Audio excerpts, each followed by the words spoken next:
Last time हमने form से start किए थे और एक छोटी सी हमने एग्जाम्पल भी उसकी देख ली थी कि किस तरह से हम जो है वो फॉर्म से डेटा जो है वो अपने PHP यानी ऑब्जेक्ट लेयर तक लेके आते हैं।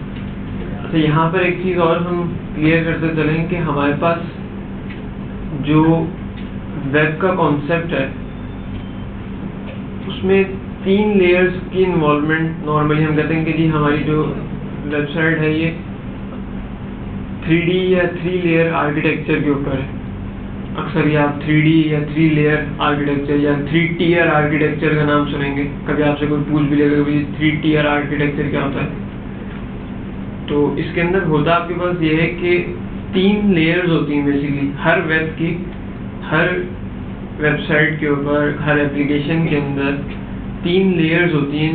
Number 1 presentation layer.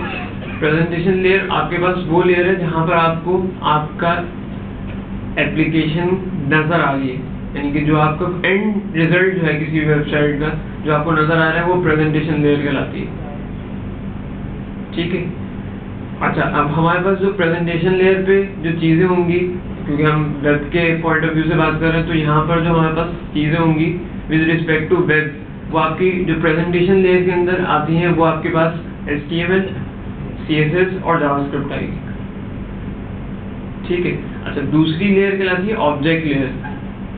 Object layer से मना चाहिए कि जब आपके पास कोई सबमिशन हो रही है या कोई आप मैनिपुलेशन परफॉर्म कर रहे हैं तो आपके पास जो डेटा है वो ऑब्जेक्ट लेयर तक जा रहा है। ऑब्जेक्ट लेयर से मना चाहिए कि जिसमें हमने लास्ट टाइम किया था कि एक फॉर्म बनाया था, उसके बाद उस फॉर्म को जब हम सबमिट कर रहे थे तो $post के वेरिएबल में आपको उस फॉर्म की तमाम वैल्यूज मिल रही थी एक पर्टिकुलर पेज के ऊपर। फिलहाल तो हमने उसका एक्शन जो है वो अपने ही पेज पे रखा था, हमने एक्शन उसका चेंज नहीं किया था। तो जो आपको जो वैल्यूज मिल रही थी $post के अंदर या गेट के अंदर, वो तमाम की तमाम फॉर्म सबमिशन के बाद जो मिली थी, ये जो लेयर है यानी कि जहां आपको डेटा मिल रहा है, ये आपकी कहलाती है ऑब्जेक्ट लेयर। एप्लीकेशन लेयर भी है, एग्जैक्टली एप्लीकेशन लेयर भी यही है आपकी। और आपकी तमाम बिजनेस लॉजिक, आपकी सारी कैलकुलेशन, कंट्रोलिंग, ये ऑब्जेक्ट लेयर करती है। ठीक है। क्या डेटा मिला है उसमें मुझे क्या डिसीजन लेना है, ये भी ऑब्जेक्ट लेयर करेगी। ठीक है। और जितनी भी आपकी बिजनेस लॉजिक, एप्लीकेशन लॉजिक या प्रोसेसिंग, कंट्रोलिंग, जितनी चीजें आएंगी उस तमाम की तमाम इस ऑब्जेक्ट लेयर के ऊपर आएंगी।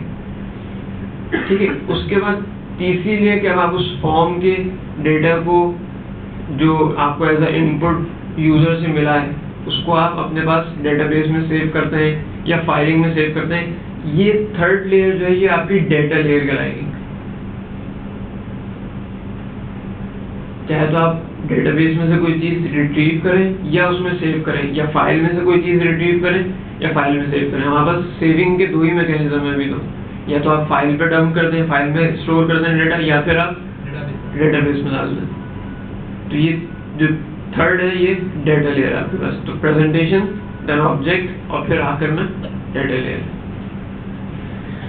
अच्छा, अभी तक हम जहां तक पहुंचे थे वो हम ऑब्जेक्ट लेयर तक आए, यानी कि मैं अगर लास्ट एग्जांपल एक दफा फिर खोल लूं, हमें लास्ट क्लास कब हुई थी? जी क्लास हुई थी।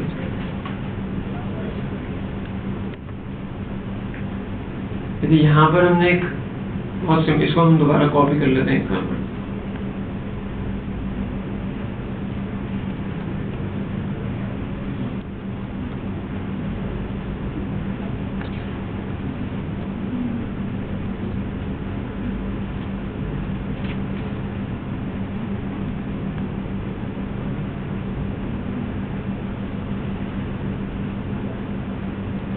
यहाँ पर हमने एक छोटा सा फॉर्म बनाया था, थोड़ा सा इसको एक दफा रिकैप भी कर लेते हैं। फॉर्म का जो टैग है हमारे पास, अच्छा ये बता, मैंने आप लोगों को लास्ट टाइम जो HTML जिन लोगों को नहीं आती थी उन लोगों से जो कहा था, कितने लोग ऐसे हैं कि आप HTML को समझ लेते हैं जो पहले नहीं समझते थे?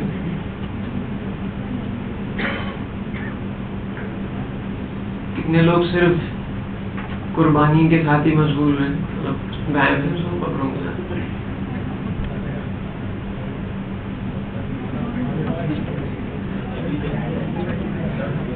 थोड़ा सा टाइम निकाल लेते तो आपका अपना ही फायदा हो जाता।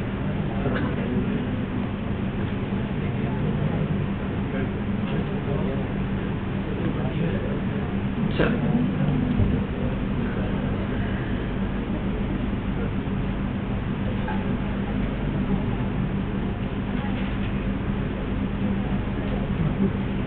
बहरहाल आज हमारे पास कुछ और मजीद HTML की एग्जाम्पल्स थी और जावास्क्रिप्ट के हवाले से कुछ चीज़ें थी।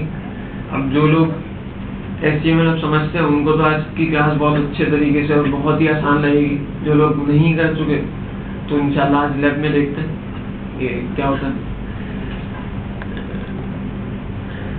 अच्छा देखिए, यहाँ पर हमने एक फॉर्म बनाया था सिंपल सा। इसके अंदर हमने 2 फील्ड ली थी।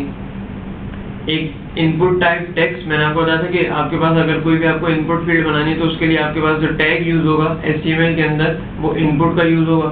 उसके बाद आप उसकी टाइप डिफाइन करते हैं इनपुट की। यहाँ पर आपके पास टेक्स्ट बॉक्स आ सकती है, रेडियो बटन आ सकती है, चेक बॉक्स आ सकते हैं और ड्रॉप डाउन इसमें नहीं आता, सिलेक्ट में आता अलग से।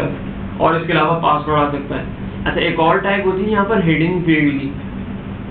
हिडन फील्ड क्या होती है मैं अभी इसको भी एक्सप्लेन कर देता हूँ। फिर हमने यहाँ पर एक और टाइप इनपुट बनाया था जिसका नाम रखा था हमने PWD और इसकी टाइप जो है वो पासवर्ड है। और उसके बाद एक सबमिट का बटन बनाया था और उसके बाद ये फॉर्म का टैग जो है वो क्लोज हो जाएगा। अच्छा, इनपुट का टैग जो है वो हमने यहाँ पर इस तरीके से क्लोज नहीं किया, ठीक है। इनपुट का जो टैग है उसको क्लोज करने के लिए हमारे पास जो इस्तेमाल होता है वो ये स्लैश और ग्रेटर देन का साइन इस्तेमाल होता है। जब ये फॉर्म सबमिट हुआ तो मैंने आपको बताया था कि हमारे पास एक $_request का वेरिएबल होता है जो गेट को भी वैल्यूज को उठा लेता और पोस्ट की वैल्यूज को भी। यानी अगर आपने फॉर्म के अंदर मेथड पोस्ट यूज किया हो या गेट यूज किया हो, ये दोनों को एक्सेस कर लेता है, यानी कि दोनों का डेटा आपके पास मिल जाता है रिक्वेस्ट से। इसको एक मरतबा दोबारा चला देते हैं ताकि मजीद क्लियर हो जाए।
आपके पास जो है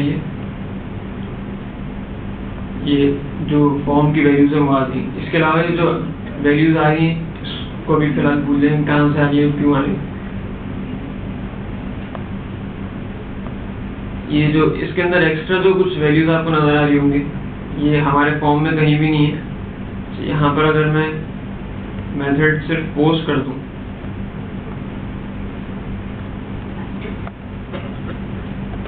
तो सिर्फ हमें हमारे फॉर्म की वैल्यूज मिलेंगी, ठीक है। अच्छा, यहाँ पर एक चीज मैं ऐड कर दूं क्योंकि ये नजर आई है। रिक्वेस्ट जो है वो आपके फॉर्म की वैल्यूज तो ले ही लेता है, इसके अलावा कुछ और वैल्यूज भी होती हैं जो आपके पास कुकीज में होती हैं, उनको भी वो उठा के ले आता है, एक्सेस कर लेता है। यानी रिक्वेस्ट जो है वो सिर्फ फॉर्म की वैल्यूज ही को नहीं उठा सकता, वो कुकीज की वैल्यूज को भी उठा सकता है। वो जो वैल्यूज थी जो अभी इससे पहले आ रही थी वो कुकीज में से आ रही थी। करिए जब हम बाद में मजीद आगे जाएंगे तो फिर इसको मजीद क्लियर कर लेंगे कि ये क्या है, किस तरह से वर्क करता है। यहाँ तक तो कोई सवाल नहीं।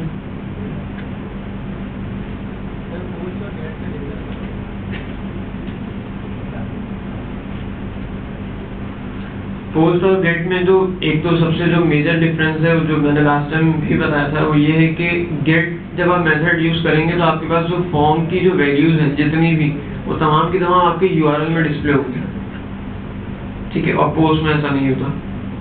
दूसरी चीज़ ये कि गेट की जो है वो लिमिट है 2K है, जो उस टेक्स्ट यानी जो उस यूआरएल के अंदर जो टेक्स्ट जा रहा है उस टोटल टेक्स्ट का जो साइज है वो 2 किलोबाइट से ज़्यादा नहीं हो सकता। सर ये जो अच्छा फॉर्म में जो हम पोस्ट यूज करते हैं, मेथड जो है वो पोस्ट यूज कर रहे हैं, और वहाँ पे जो डेस्टिनेशन पेज है, जो लैंडिंग पेज है, वहाँ पे क्या कोई और मेथड यूज किया जा सकता है? गेट, पोस्ट यूज कर, पोस्ट या रिक्वेस्ट, यानी यहाँ जो मेथड होगा एग्जैक्टली वहीं पर वो इस्तेमाल हो रहा होगा। यहाँ अगर गेट होगा तो वहाँ भी गेट जी।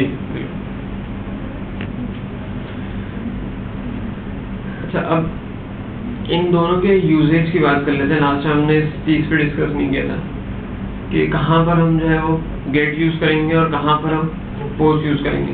देखिए, गूगल तो आप सबने ही यूज़ किया होगा।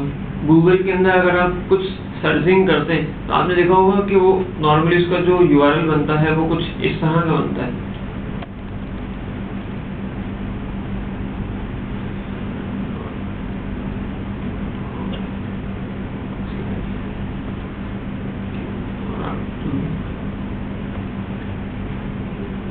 नॉर्मली जो है ये एक वैलिड यूआरएल है, आप क्यू लिख के आगे अपना जो भी आपने सर्च करना है कीवर्ड, वो आप ये कीवर्ड डाल दीजिए, तो गूगल जो है वो इसके रिजल्ट्स आपको इस कीवर्ड, जो भी आप कीवर्ड दे रहे हैं अदर जो भी सर्च करना चाह रहे हैं, उसके रिजल्ट्स आपको गूगल प्रोवाइड कर देता है। इससे फायदा ये हो रहा है कि आपको मालूम है कि मैं पहले उसकी वेबसाइट पे जाऊँ, गूगल की वेबसाइट पे जाऊँ google.com, उसके बाद फिर वहाँ जो टेक्स्ट बॉक्स आएगा वहाँ पर अपना कीवर्ड एंटर करूँ तो वो मुझे सर्च रिजल्ट ला के देगा। अगर आपको यूआरएल याद है, लेट्स सपोज ये इस तरह का यूआरएल, तो इस यूआरएल को आप डायरेक्ट टाइप करके एंटर करते हैं, आपको पहले उसकी साइट पे जाना पड़ेगा, फिर उसके लिंक्स यूनिफॉर्म खोलना पड़ेगा। दूसरी चीज़ ये कि जब आप, एक बात तो ये कि इस एक फ्रेंडली यूआरएल आपको इस तरह की कीवर्ड सर्चिंग के ऊपर इस तरह की सहूलत मिल जाती है कि नॉर्मली लोगों को यूआरएल याद ही होते हैं कि ये कोई तरह मुश्किल यूआरएल नहीं है, लोग डायरेक्ट पहले उसकी लैंड करने बजाय उसकी साइट के ऊपर डायरेक्ट इस यूआरएल में अपना कीवर्ड टाइप करके एंटर कर देते हैं, ठीक है, या फिर उन लोगों की हिस्ट्री में आ रहा होता है, आप सिर्फ कीवर्ड मिटा के इसको चेंज कर दें। दूसरा फायदा ये होता है कि जब आप गेट मेथड यूज करते हैं तो आपके साथ जो पैरामीटर्स आते हैं, उन पैरामीटर्स के साथ आप जब अपने मिसाल के तौर पे मेरे पास एक वेबसाइट है abc.com/index.php और उसके बाद मैं देता हूँ यूजर या कीवर्ड, लेट्स सपोज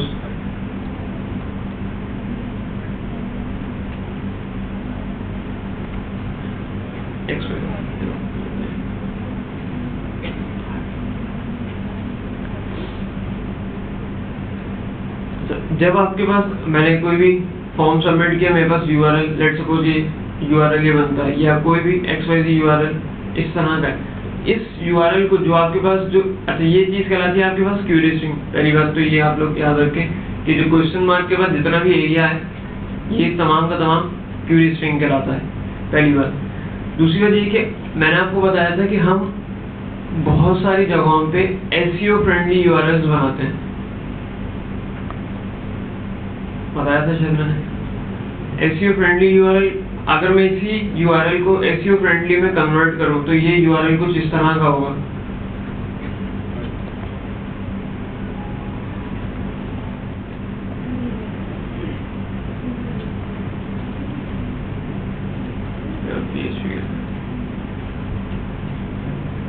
तो गेट के अंदर आप ये वाला काम कर सकते हैं, पोस्ट में नहीं कर सकते, क्योंकि आपके पास जो वैल्यूज हैं वो क्वेरी स्ट्रिंग में मौजूद है। अब ये किस तरह से होगा ये एक अलग चैप्टर है पूरा, लेकिन ये पॉसिबल है जब आप गेट मेथड यूज करें।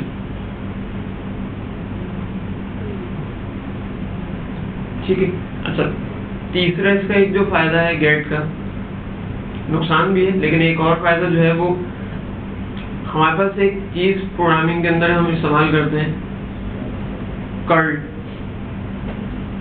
CURL, curl post. अमूमन अगर आप इसको बाद लोग इसको कर्ल्ड पोस्ट के नाम से जानते हैं। मिसाल के तौर पे आपका एक पेज है,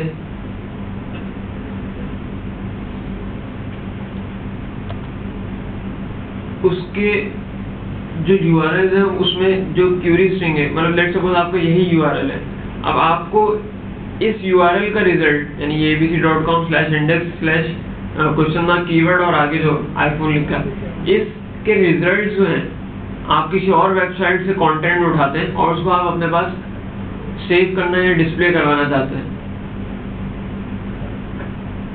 ठीक है। या नॉर्मली जो RSS आपने शायद नाम सुना हो, फीड, इस तरह का नाम, ये चलिए इसी एग्जाम्पल ले लें इसी की कि आप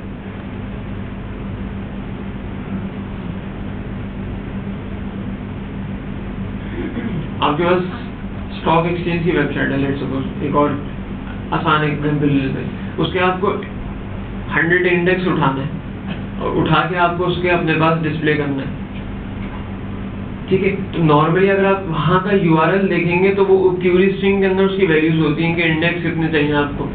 लेट्स सपोज मैं कहता हूँ इंडेक्स मुझे 30 इंडेक्स चाहिए या 100 इंडेक्स चाहिए। तो ये URL पे जब आप कर्ल करते हैं तो कर्ल एक कमांड है जिसके थ्रू आपको उस वेबसाइट के तमाम कंटेंट्स मिल जाते हैं, जो मतलब उसका जो फाइनल रॉ HTML है ना, वो तमाम के तमाम आपको एक वेरिएबल के अंदर आकर मिल जाती है,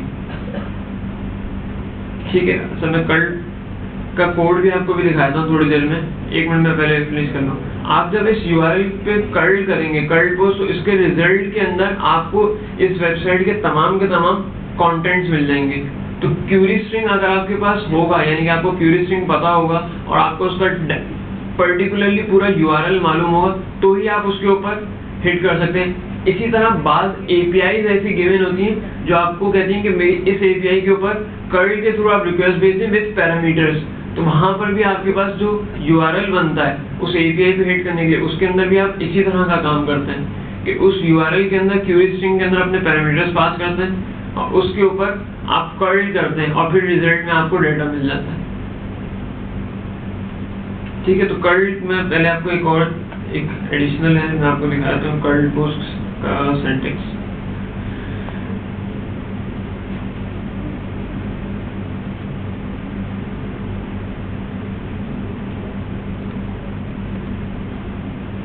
ये पूरी एक लाइब्रेरी है,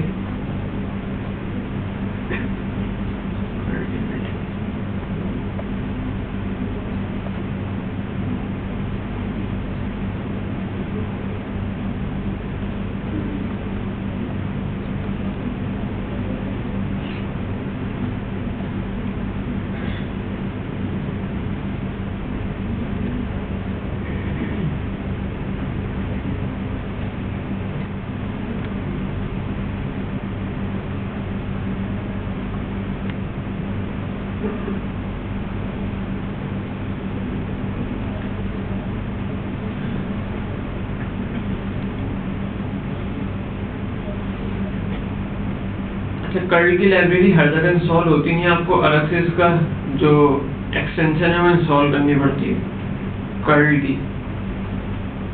नॉर्मली होस्टिंग्स वगैरह आप लेते हैं या कोई सर्वर लेते हैं आपकी जहाँ एप्लीकेशन, तो वहाँ अगर आपका अपना सर्वर है डेडिकेटेड तो आपको वहाँ एक्सटेंशन इंस्टॉल करनी पड़ेगी। लेकिन अगर आप नॉर्मल होस्टिंग के ऊपर चल रहे हैं, शेयर होस्टिंग वगैरह जो हमारे पास आती है, तो उसके ऊपर अमूमन कर्ल जो है वो एक्सटेंशन इंस्टॉल्ड होता है।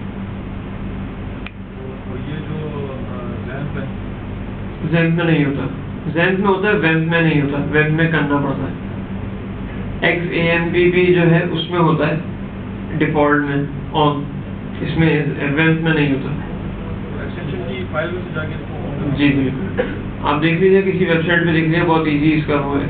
अच्छा, इसके अंदर सबसे पहले यहाँ पर आप जो है अपना URL लेते हैं, जिस URL के ऊपर आपको डेटा रिट्रीव करना। तो अब आपको यहाँ पर अगर क्यूरी स्ट्रिंग के साथ भी आपका कोई URL बनता है तो उसके ऊपर भी आपके पास हिट चली जाएगी। ये इसका कुछ इसके सेट ऑप्शन नहीं है। उसके बाद ये एग्जीक्यूट, जब आप एग्जीक्यूट करेंगे तो आपके पास यहाँ एग्जीक्यूशन के ऊपर पूरी की पूरी तमाम HTML के इसके कंटेंट्स आ जाएंगे।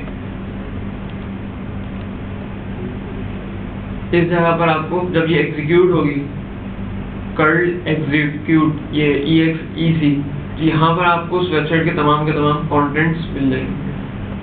और इसके बाद हमने जो कर्ल का जो ऑब्जेक्ट बना था इसको क्लोज कर दिया। रिसोर्स ये मैं सेव कर देता हूँ, इसको देख लीजिए। तो आपने पर्टिकुलर एरिया नहीं आता, उस पूरे पेज का कंटेंट आएगा, उसको फिर आप पार्स करेंगे, जो हमने रेगुलर एक्सप्रेशंस पढ़ी थी ना, उसके थ्रू आप उसको निकालेंगे। जी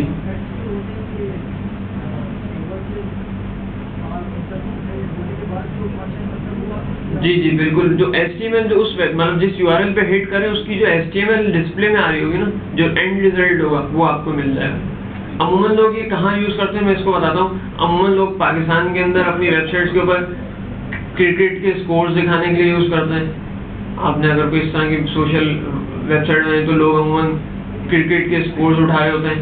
कोई एप्लीकेशन फाइनेंस से रिलेटेड है तो लोग स्टॉक एक्सचेंज के इंडेक्सेस उठा रहे होते हैं। कुछ लोग न्यूज़ उठा रहे होते हैं, कर्ल कर करके न्यूज़ उठा के अपने पास अपनी वेब पे दिखा रहे होते हैं। उनके अपने पास डेटाबेस या डेटा होता नहीं है, लेकिन वो कर्ल के थ्रू दूसरी वेबसाइट से उठाते हैं। अच्छा ये टाइम टेकन होता है वैसे, क्योंकि आपके सर्वर से पहले उसके पास रिक्वेस्ट जाएगी, फिर उस HTML को एग्जीक्यूट करेगा। HTML पूरी बनाने के बाद जो फाइनल उसकी उस पेज की HTML होगी वो आपको रिटर्न करेगा। इसमें टाइम लगता है, इतना ये एफिशिएंट है नहीं। जी वो ये नहीं होता, कर्ल नहीं होता, वो URL वाली क्वेरी स्ट्रिंग वाली एग्जांपल में वो आता है। आप कुछ पूछ रहे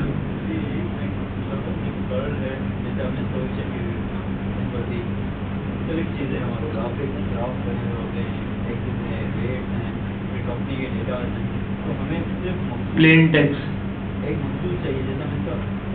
पार्स करना पड़ता है। ये RSS में फुल टेक्स्ट भी करवा सकते हैं क्या? फुल टेक्स्ट डिस्प्ले RSS में तो सिर्फ हेडिंग और पीछे डिटेल आ रही है। फुल टेक्स्ट डिस्प्ले कराना चाहते हैं इमेज और पूरी डिटेल नहीं सर, नहीं उसके लिए फिर आपको स्ट्रिंग यूँ समझे एक पूरे स्ट्रिंग मिल जाएगा एक कंटेंट के अंदर। अब आप उसमें से जो HTML है उसको पहले आप तो विजुलाइज करें, फिर आपको जो पर्टिकुलर एरिया निकालना है उसको अपने हिसाब से फिर कट करते जाएं एरियाज को। नॉर्मली लोग रेगुलर एक्सप्रेशन ला के काट पीट लेते हैं। जैसे वो डायनामिक URL डेस्टिनेशन भी, हाँ ये भी। उस वक्त क्या करेगा? उस वक्त क्या करेंगे? उस वक्त ये काम नहीं करेगा। जी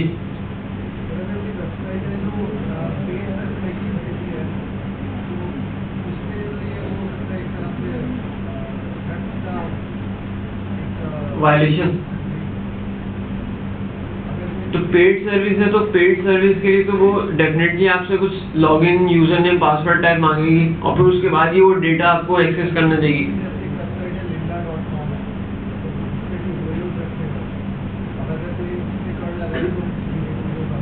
नहीं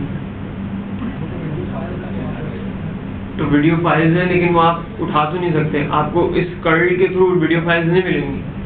HTML कंटेंट मिल जाएंगे, उसके लिंक्स वगैरह मिल जाएंगे, लेकिन वीडियो फाइल थोड़ी मिलेगी। आप डायरेक्ट हिट करके देख लीजिएगा, नहीं मिलेगी। URL को हाँ वो तो कुछ भी कर सकते हैं ना। वो तो आप तो फिर उठाने आप URL तो ले उसको आप iframe में डाल दें, नजर आ जाएगा। तो वो आप कर्ल क्यों करें? डायरेक्ट URL कॉपी करके अपने पास iframe में खोल दें उसको। आप इसके लिए कर्ल की जरूरत थोड़ी है। जी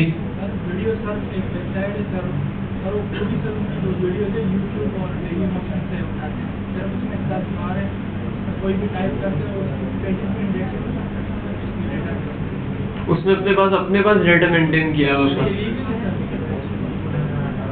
उसने उसको अलाउ किया है तो वो कर रहे हैं। उस साइट को तो प्रमोशन ही मिल रही है ना, उसकी वीडियो ज़्यादा हिट हो रही है।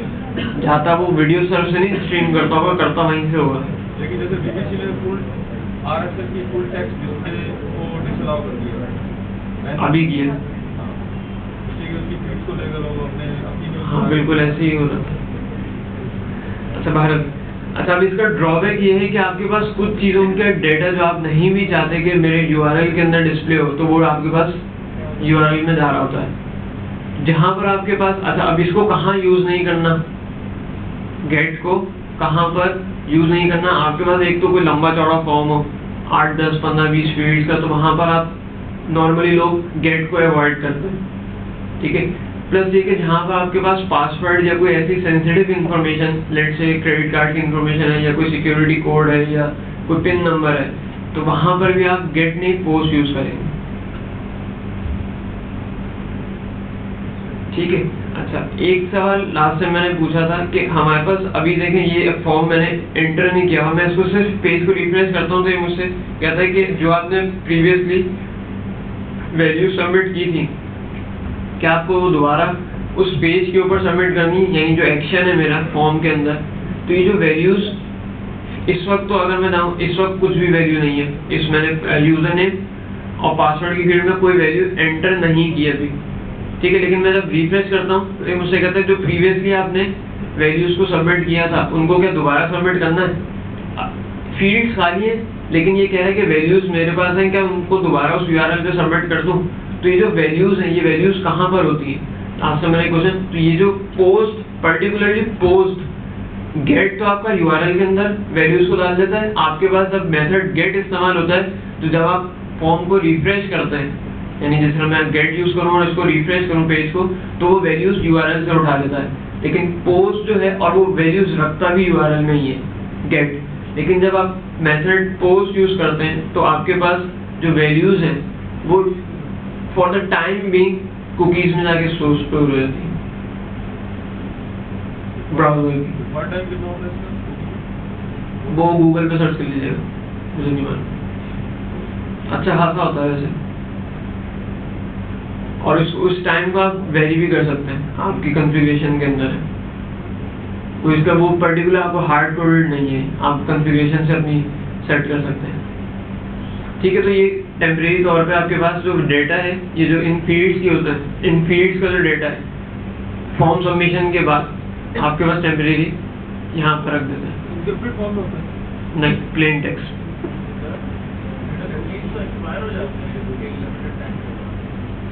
ये अलग कुकी बनाता है, ये बिल्कुल उस कुकी से बिल्कुल डिफरेंट कुकी होता है। सर ये पोस्ट जो है फिर सिक्योर पे कितना से हुआ, अगर वो कुकी को प्लेन टेक्स्ट बना रहा है डिस्प्ले तो नहीं हो रहा। लेकिन जैसे स्पाइंग बॉट्स हैं वो आपकी इन्फॉर्मेशन फैच करते हैं कुकी, गूगल खुद इटसेल्फ एक स्पाइंग बॉट है, वो फैच कर रहा है इन्फॉर्मेशन को, वो खुद भी आपकी इन्फॉर्मेशन फैच कर लेते हैं। बिल्कुल कर सकते हैं। नहीं, प्लेन टेक्स्ट में होता है।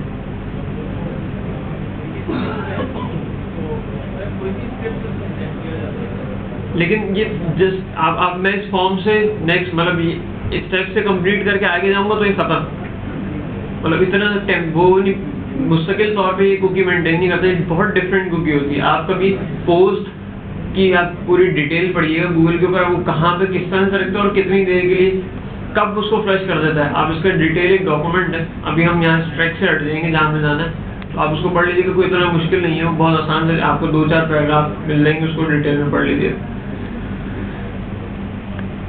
सर ये HTTPS के थ्रू क्या पोस्ट की जो कुकी है उसको एन्क्रिप्ट किया जा सकता है? HTTPS के थ्रू जी, वो जो एग्जीक्यूशन लेयर है उसके दरम्यान में एक सिक्योर चैनल क्रिएट करता है, क्या वो दोनों ही काम कर रहा हो? आपके पास HTTPS आता कब है पहले तो ये बताएं। वो SSL सर्टिफिकेट इंस्टॉल करना पड़ता है। उसका काम क्या होता है? वो सॉकेट लेयर प्रोवाइड करता है। सॉकेट लेयर प्रोवाइड करता है, और सॉकेट लेयर में होता क्या, उस लेयर के अंदर होता क्या? उस लेयर के अंदर एन्क्रिप्टेड इंफॉर्मेशन जारी होती है आपकी और किसकी? क्लाइंट की, जो ब्राउज़र से बात कर रहा है। आपने अपने सवाल को खुद ही जवाब दे दिया, बिल्कुल सही कह रहे हैं। इसका मतलब है कि जो कुकीज़ फिर वो नहीं बनाता। SSL डिफरेंट तरीके से काम करता है,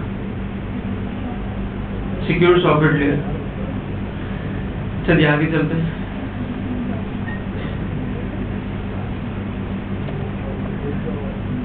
तो एक बहुत बेसिक सी एक CSS की एग्जाम्पल देख लेते हैं पहले, और HTML के साथ उसका काम देख लेते हैं, फिर एक और जावास्क्रिप्ट की एग्जाम्पल देख लेते हैं, और फिर फॉर्म वैलिडेशन की तरफ आते हैं।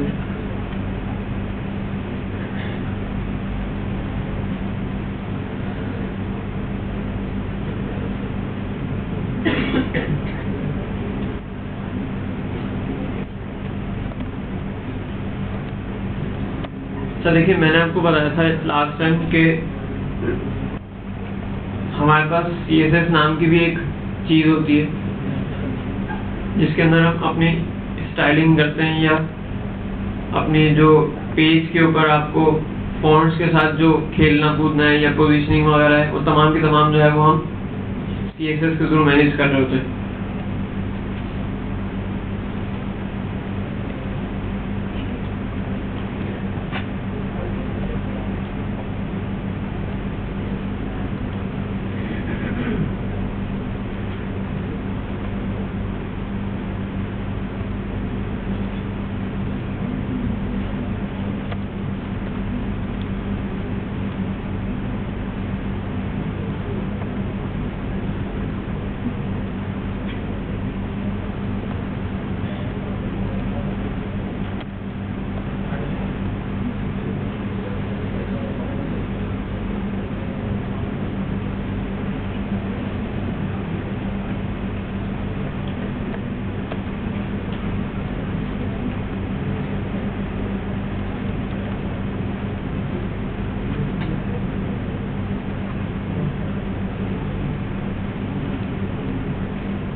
सर ये बहुत बिल्कुल बेसिक सी एक एग्जांपल है, थोड़ा सा इसको समझ लीजिए। देखिए, स्टाइल के टैग के अंदर आप अपनी CSS की क्लासेस को डिफाइन करते हैं। यहाँ पर मैंने एक सिंपल क्लास डिफाइन करने के लिए जो है वो CSS के अंदर डॉट इस्तेमाल होता है। उसके बाद आप उस क्लास का नाम देते हैं और उसके बाद यहाँ पर आपकी तमाम की तमाम स्टाइलिंग आ जाती है। इस तरह मैंने यहाँ पे फॉन्ट फैमिली दी है, फॉन्ट साइज, कलर और बैकग्राउंड कलर। इसके अलावा और बहुत सारे इसमें पैरामीटर्स होते हैं जिसकी आप वैल्यूज को सेट कर सकते हैं अपने हिसाब से। एक चीज तो ये कि यहाँ पर आप विद रिस्पेक्ट टू क्लास, यानी कि मैंने यहाँ पर एक क्लास बनाई है। अगर आप एक और तरीका होता है CSS को इस्तेमाल करने का, जो कि हम ID से इस्तेमाल करते हैं। जब आप ID, मिसाल के तौर पे मैं यहाँ पर इन HTML के टैग्स के साथ IDs इस्तेमाल करता हूँ। लेट्स सपोज मेन, और इसके साथ भी मैं इस्तेमाल करता हूँ, इसके साथ मैं करता हूँ कैट और इसको कर देता हूँ मैं prod। लेट्स सपोज इन दोनों के साथ में, एक के साथ आईडी में इस्तेमाल कर रहा हूँ कैट और एक के साथ कर रहा हूँ prod। अच्छा, मैंने इन दोनों टैग्स के ऊपर, यानी इन दोनों TDs के ऊपर कोई भी क्लास अप्लाई नहीं किए इस वक्त। अब मैं यहाँ पे लिखता हूँ हैश और मैं लिखता हूँ prod, मैं लिखता हूँ बैकग्राउंड कलर।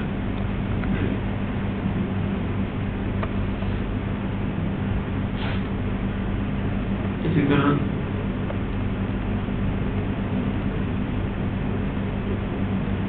कैट,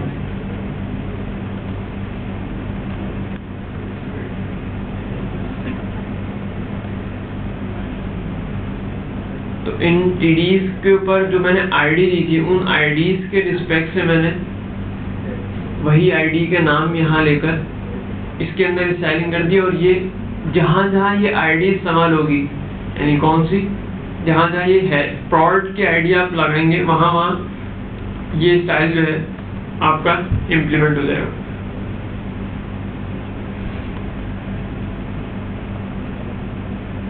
ये मैंने किया था इस कोड में HTML के।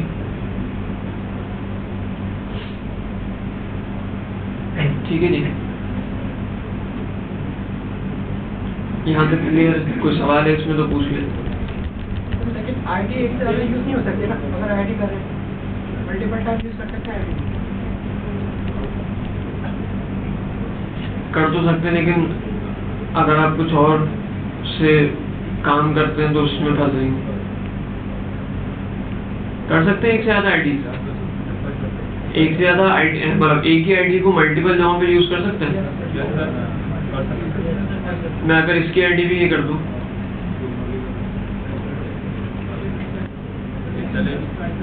हैं? हाँ, ये सही नहीं है, चल तो मतलब CSS के पॉइंट ऑफ व्यू से चल जाएगा, लेकिन अगर आप कहीं जावास्क्रिप्ट में ये गेट एलिमेंट पर आईडी करते हैं या कोई और काम करेंगे तो वहाँ फंस जाएंगे आप। हाँ, मतलब ये CSS के केस में तो चल जाएगा, लेकिन ये प्रैक्टिस सही नहीं, मतलब ये। और आगे जो भी हम जावास्क्रिप्ट पे आते हैं तो वहाँ आपको समझ में आएगा मजीद कि आप किस तरह से इसमें पढ़े, या आप अगर डूम यूज़ कर रहे हैं तो वहाँ पर भी आप फंस जाएंगे। जी, कोई सवाल पूछ रहा था जी? क्या यूज़ करें? हाँ, वो मैं बता रहा हूँ, बिल्कुल। अच्छा, अब आप चाहते हैं कि जितनी भी मेरे पास TDs हैं, या लेट्स सपोज मैं यहाँ पर एक एंकर टैग बनाता हूँ,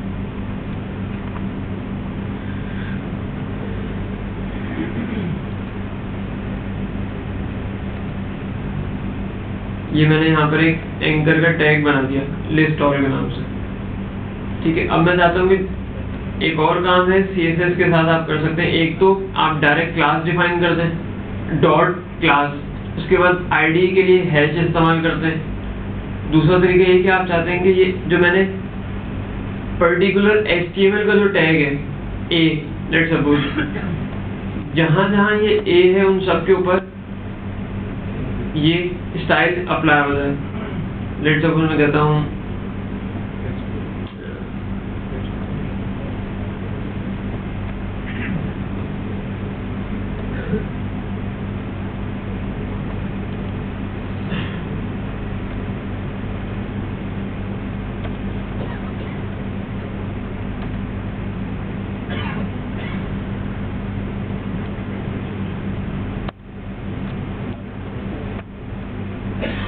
ठीक है, तो मैंने यहाँ पर सिर्फ एंकर का टैग, यानी कि जो टैग है पर्टिकुलर A वो दिया और उसके बाद अपनी CSS को डिफाइन कर दिया।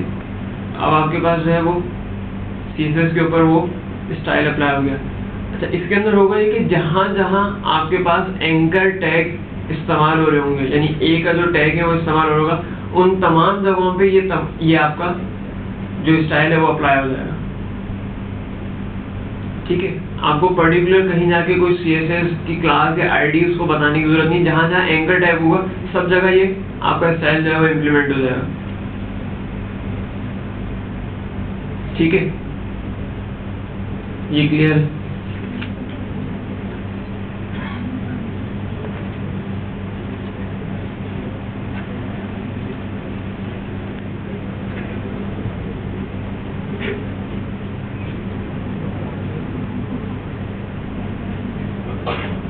एक तरीका ये भी है, मैं लेट्स सपोज कोई क्लास ABC, ठीक है, td.abc, और एक तरीका ये भी है भाई, एक तरीका ऐसा होता है, दूसरा भी होता है, और भी होता है td space abc, हैश के साथ होता है। हाँ वो भी होता है। आपने ये तो इस्तेमाल किया होगा, डिजाइनर्स हजरात जरा मुतवज्जो, अगर ये जो 3 स्टेटमेंट्स लिखी है मैंने यहाँ पर, सिर्फ डिजाइनर्स के से सवाल है। ये जो मैंने 3 लाइनें लिखी हैं, जितने डिजाइनर्स यहाँ पे मौजूद हैं उनको इसके मायने मालूम, अब इन तीनों में डिफरेंस क्या है? कितने डिजाइनर्स हैं, कितने जरा मुझे बताएं, आपको ये भी नहीं उठेगा। बस 17 और 18 लाइन पे जो लिखा है, इन दोनों में क्या डिफरेंस है जरा आप बताएं।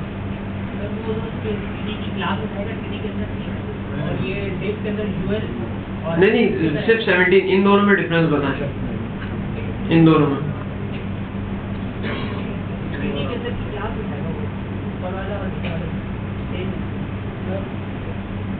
जो क्लास पर्टिकुलर टेग के अंदर था हमने क्रिएट किया, वो उसी टेग में यूज होगा। ठीक है, ये पहला हो गया। दूसरे का पता है।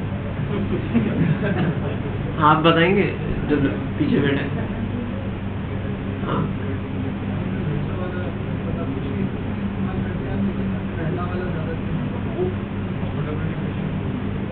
नहीं कंपैटिबिलिटी का, अच्छा चल देखिएगा आप लोग।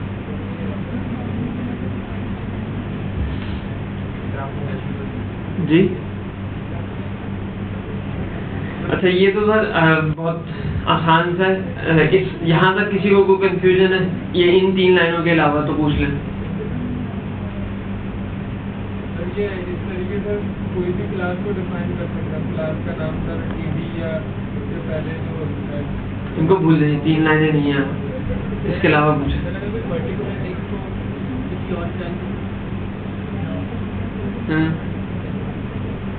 तो फिर आप वहाँ पे उसको कोई क्लास दें, अगर आपको उसके चेंज करना है तो आप वहाँ पे क्लास देते हैं। अच्छा जी, यहाँ तक बात क्लियर है, तो मजीद जावास्क्रिप्ट की तरफ बढ़ते हैं। एक छोटी सी जावास्क्रिप्ट की एक मैं पहले एग्जांपल ले दूँ।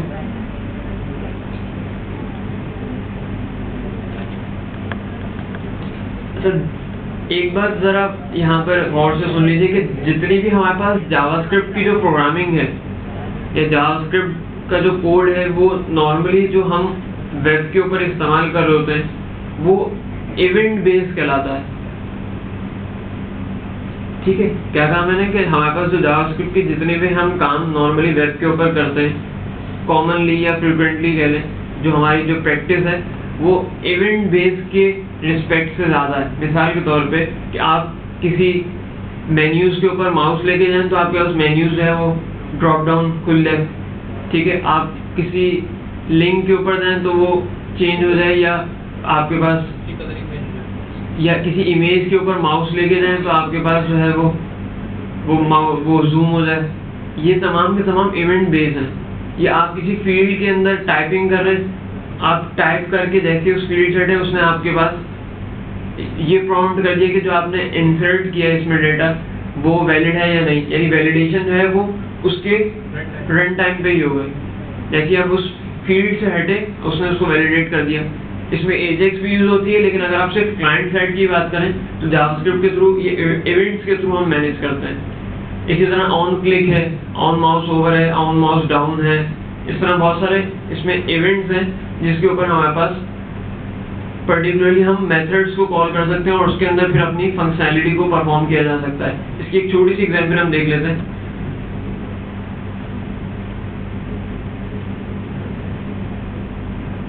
ये तरह हम एक काम करते हैं, फॉर्म के अंदर इसको मजीद क्लियर कर लेते हैं।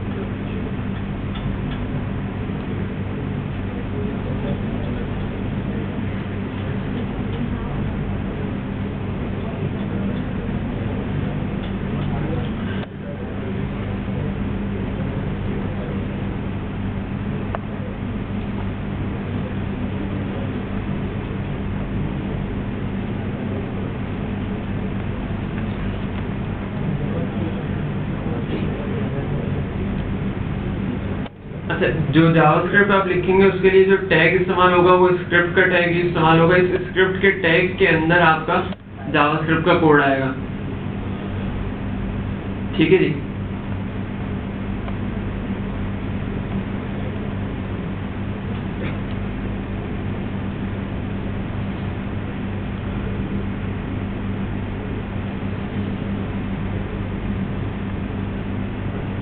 यहाँ पे मैं एक फंक्शन लिखता हूँ, फंक्शन फॉर्म वैलिडेशन।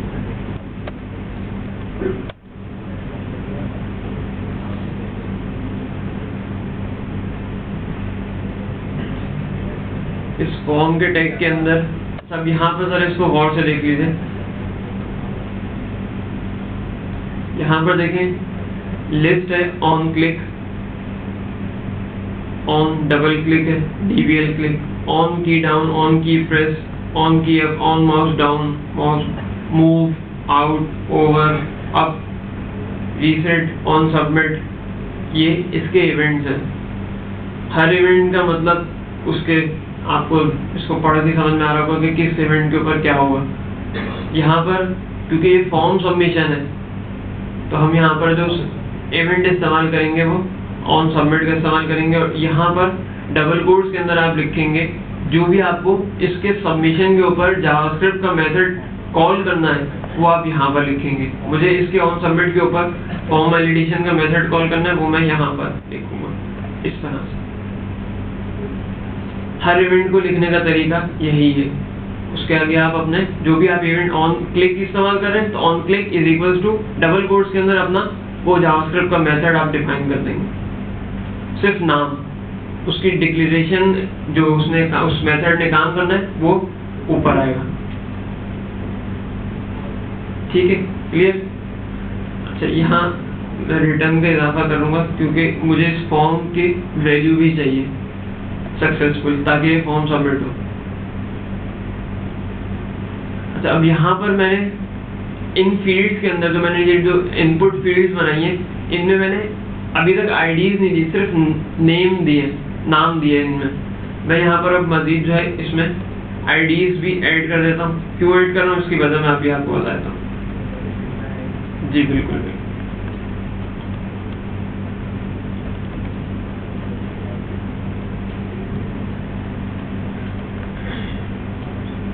अब मैं फॉर्म में आगे हमारे पास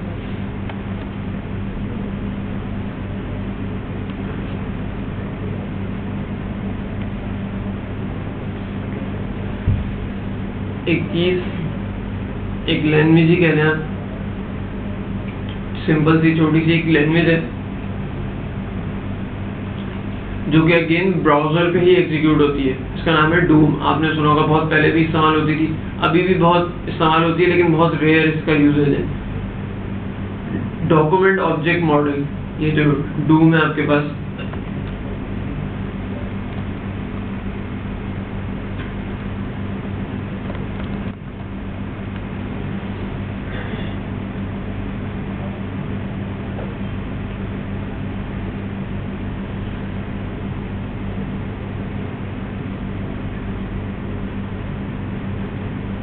नॉर्मली डॉक्यूमेंट ऑब्जेक्ट मॉडल को हम इस्तेमाल, जो हमारी कॉमन प्रैक्टिस रही है किसी एरा में, अब तो खैर ये बहुत ही रेयर यूज होता है लेकिन होता है बहरहाल। फिर भी जो हमारी कॉमन प्रैक्टिस थी, जब हम डॉक्यूमेंट ऑब्जेक्ट मॉडल को इस्तेमाल करते थे तो हमारी प्रैक्टिस ये थी कि हम अपने जो फॉर्म की फील्ड्स हैं इनमें कुछ चेंजिंग करना या स्टाइलिंग करना या XYZ कोई भी काम करना। फॉर एग्जांपल मुझे कलर ही चेंज करना है या उसका साइज एक्सपेंड करना है या हाइट बढ़ानी है या उसका बॉर्डर गायब करना है या CSS में चेंज करना है, XYZ कोई भी इस तरह के काम होते थे। ये पहले जो हम डूम के थ्रू करते थे, ये डॉक्यूमेंट ऑब्जेक्ट मॉडलिंग के थ्रू। उसके अंदर होता ये कि आप पहले उस फील्ड को जिस एंटिटी या जिस एट्रीब्यूट या जिस कंटेंट के ऊपर आपको वो काम परफॉर्म करना है, पहले आप उस के ऑब्जेक्ट को उठाते हैं। अच्छा, ऑब्जेक्ट उठाने का जो एक सदाबहार तरीका है वो ये है कि आप document dot gate element by ID करते हैं, ठीक है। और यहाँ पर ब्रैकेट्स के अंदर लेट्स सपोज जिस तरह मुझे यहाँ पर आप यूजर नेम चाहिए, तो मैं इस यूजर नेम को उठाऊँ। यहाँ पे जिस फील्ड को या जिस एलिमेंट को आपको उठाना है, जो आपने आईडी डिफाइन की है अपने पेज के ऊपर, आपके उस वेब पेज के ऊपर जहाँ जो आईडी आप उठा रहे हैं वो आईडी इसको इस पेज पे मौजूद होना जरूरी है। तो यहाँ पर मैंने आईडी दी है। अब ये क्या करेगा, इस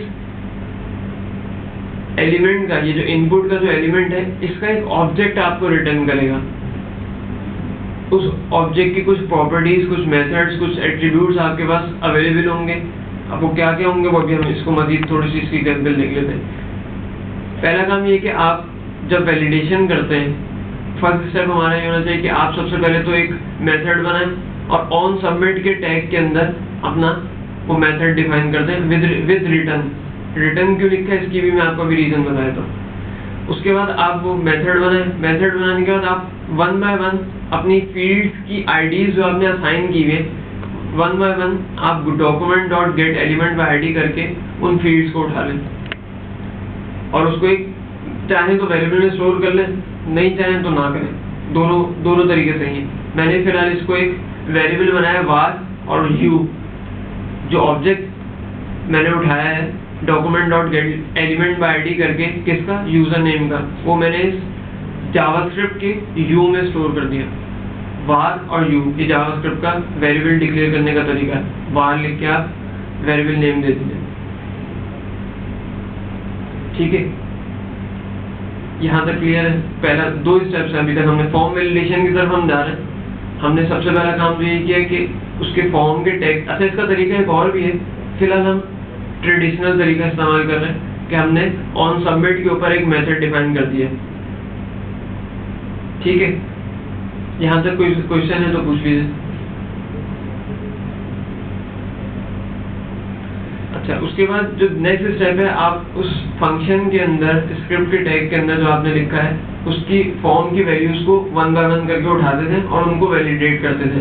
अब वैलिडेट करने का क्या तरीका होगा कि आपने जो ऑब्जेक्ट उठाया है u डॉट, अब ये तमाम वो काम है जो आप इस ऑब्जेक्ट के साथ परफॉर्म कर सकते हैं। इसमें डूम के भी मेथड्स हैं और जावास्क्रिप्ट के भी मेथड्स हैं, गेट एट्रीब्यूट, गेट चाइल्ड, ये तमाम चीज़ें, ये सब आप इसके साथ परफॉर्म कर सकते हैं। हमें फिर वक्त यहाँ पर इसकी सिर्फ वैल्यू से सरोकार है, तो आप डॉट वैल्यू लिख दीजिए, तो आपको इस फील्ड के अंदर जो टाइप की हुई वैल्यू होगी वो वैल्यू मिल जाएगी। यानी इस फॉर्म के ऊपर जो भी फील्ड टाइप होगी वो आपको इमीडिएटली यहाँ पर फॉर्म सबमिट होने से पहले जावास्क्रिप्ट के अंदर आपको इस तरह से मिल जाएगी। Document dot gate element by ID, उसके बाद उसका नाम एंड देन डॉट वैल्यू,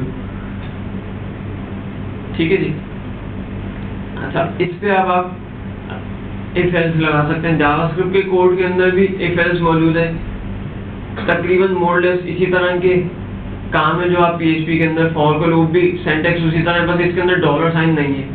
जो सिंटैक्स आपने अभी तक PHP के अंदर पढ़ा है वही सेम सिंटैक्स जो है वो जावास्क्रिप्ट के अंदर लूप, इफ एल्स और फंक्शंस, इन सब में सेम है। एरेज में डिफरेंट है, एरेज में इसमें एसोसिएटिव एरे नहीं होते जावास्क्रिप्ट के अंदर, बाकी जो इंडेक्सेस एरे होते हैं यानी जो 0 1 2 3 4 पे चलते हैं वो एरेज इसमें होते हैं। वही फॉर का लूप है, वही व्हाइल का लूप है, वही फॉर ईच का लूप है, वही डू व्हाइल है, वही इफ एल्स है। सिर्फ यहाँ जावास्क्रिप्ट के अंदर डू व्हाइल नहीं है, ओ सॉरी डू व्हाइल कह रहा हूँ, डॉलर साइन नहीं है। वार से कर लें, वार लिख दीजिए। डेटा टाइप भी आपको बताने के इंटीजर, फ्लोट वगैरह बताने की जरूरत नहीं। आपको कोई वेरिएबल इनिशिएट करना है, आप डायरेक्ट वार लिख दीजिए, डेटा टाइप डिफाइन ना करें। डेटा टाइप होती है इसके अंदर, आप चाहें तो यहाँ पे पर्टिकुलर बता दें भाई ये इंटीजर टाइप है, लेकिन हम नहीं बता रहे, हम वार यूज कर रहे हैं। वो खुद डेटा टाइप अज्यूम वैल्यू उठा के खुद असाइन कर लेगा। ठीक है जी। तो यानी कि आधी जावास्क्रिप्ट की कोडिंग आप लोगों को आ गई, क्योंकि आप लोग PHP पे जो जितनी चीज़ें आज तक पढ़ चुके हैं सिर्फ उसमें से $साइन रिमूव कर दें तो आप सेम कोड जो है वो जावास्क्रिप्ट में भी लिख सकते हैं। अच्छा, अब मैंने यहाँ पर एक चेक ला रहा हूँ, view.value is equals to null। अगर ये null है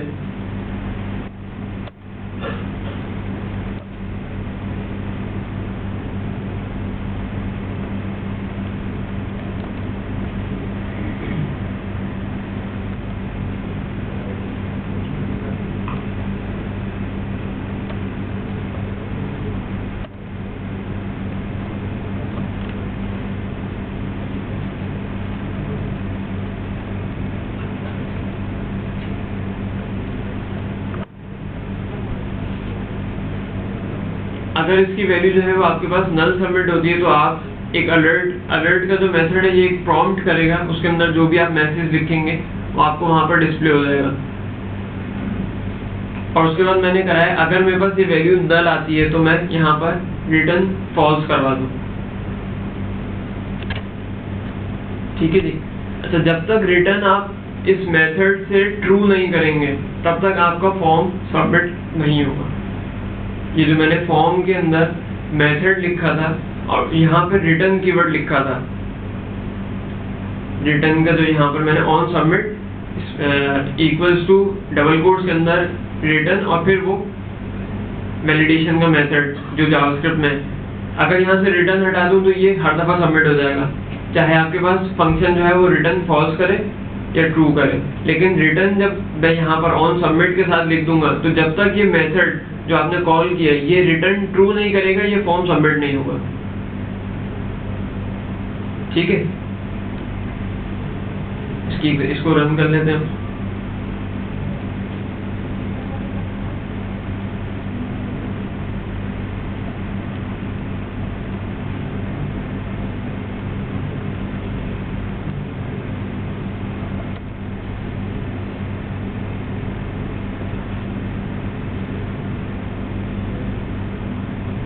इसको सबमिट, तो ये मैं without entering something, user name के अंदर मैंने कुछ भी वैल्यू नहीं दी और उसको मैंने फॉर्म को सबमिट किया तो मेरे पास जो प्रॉम्प्ट आ रहा है वो कह रहा है कि जी जो मैंने मैसेज लिखा है वहां पर वो मैसेज आ रहा है कि जी आप इसके अंदर एंटर करें वैल्यू।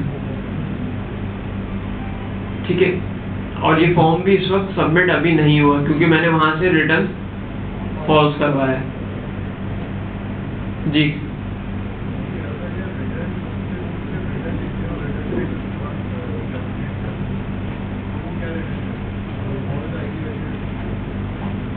कुछ भी नहीं आएगी।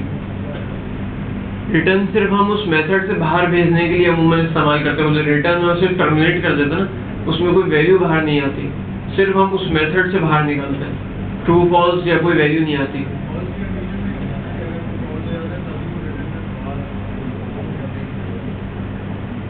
करके देख लीजिए। नॉर्मली तो हम फॉल्स लिखते ही, फॉल्स लिखते हैं 4-5 वर्ड। वो जी कुछ सवाल पूछ रहा था जी।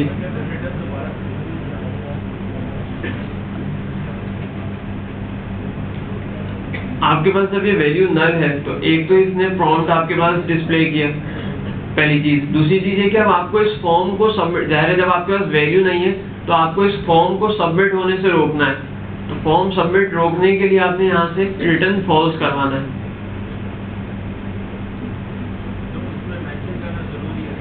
जी बिल्कुल बिल्कुल बिल्कुल। अच्छा, इसी तरह आप पासवर्ड के ऊपर भी यही काम परफॉर्म कर लें।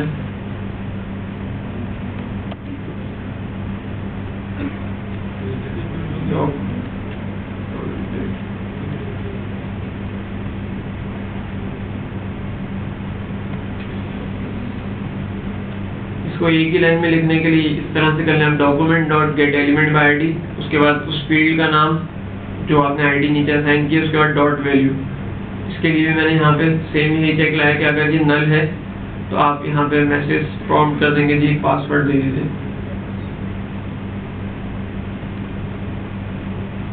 और जब ये नल होगा तो भी रिटर्न फॉल्स हो जाएगा। अगर ये दोनों कंडीशंस ट्रू हो जाती हैं तो आपके पास ये रिटर्न ट्रू करेगा। ठीक है जी, यहाँ तक क्लियर है? कोई क्वेश्चन यहाँ तक है तो पूछ लीजिए। जी क्या चीज? हाँ बिल्कुल। ये जो इसकी इनपुट की नेम है और इनपुट की आईडी है, दोनों का नाम सेम होना चाहिए। जी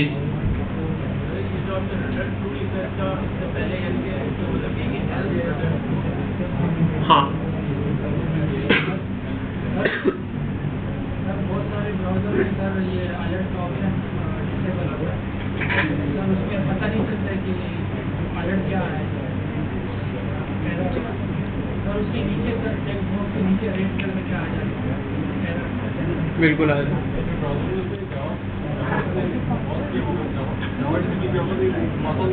जी पास ऑन कर दे।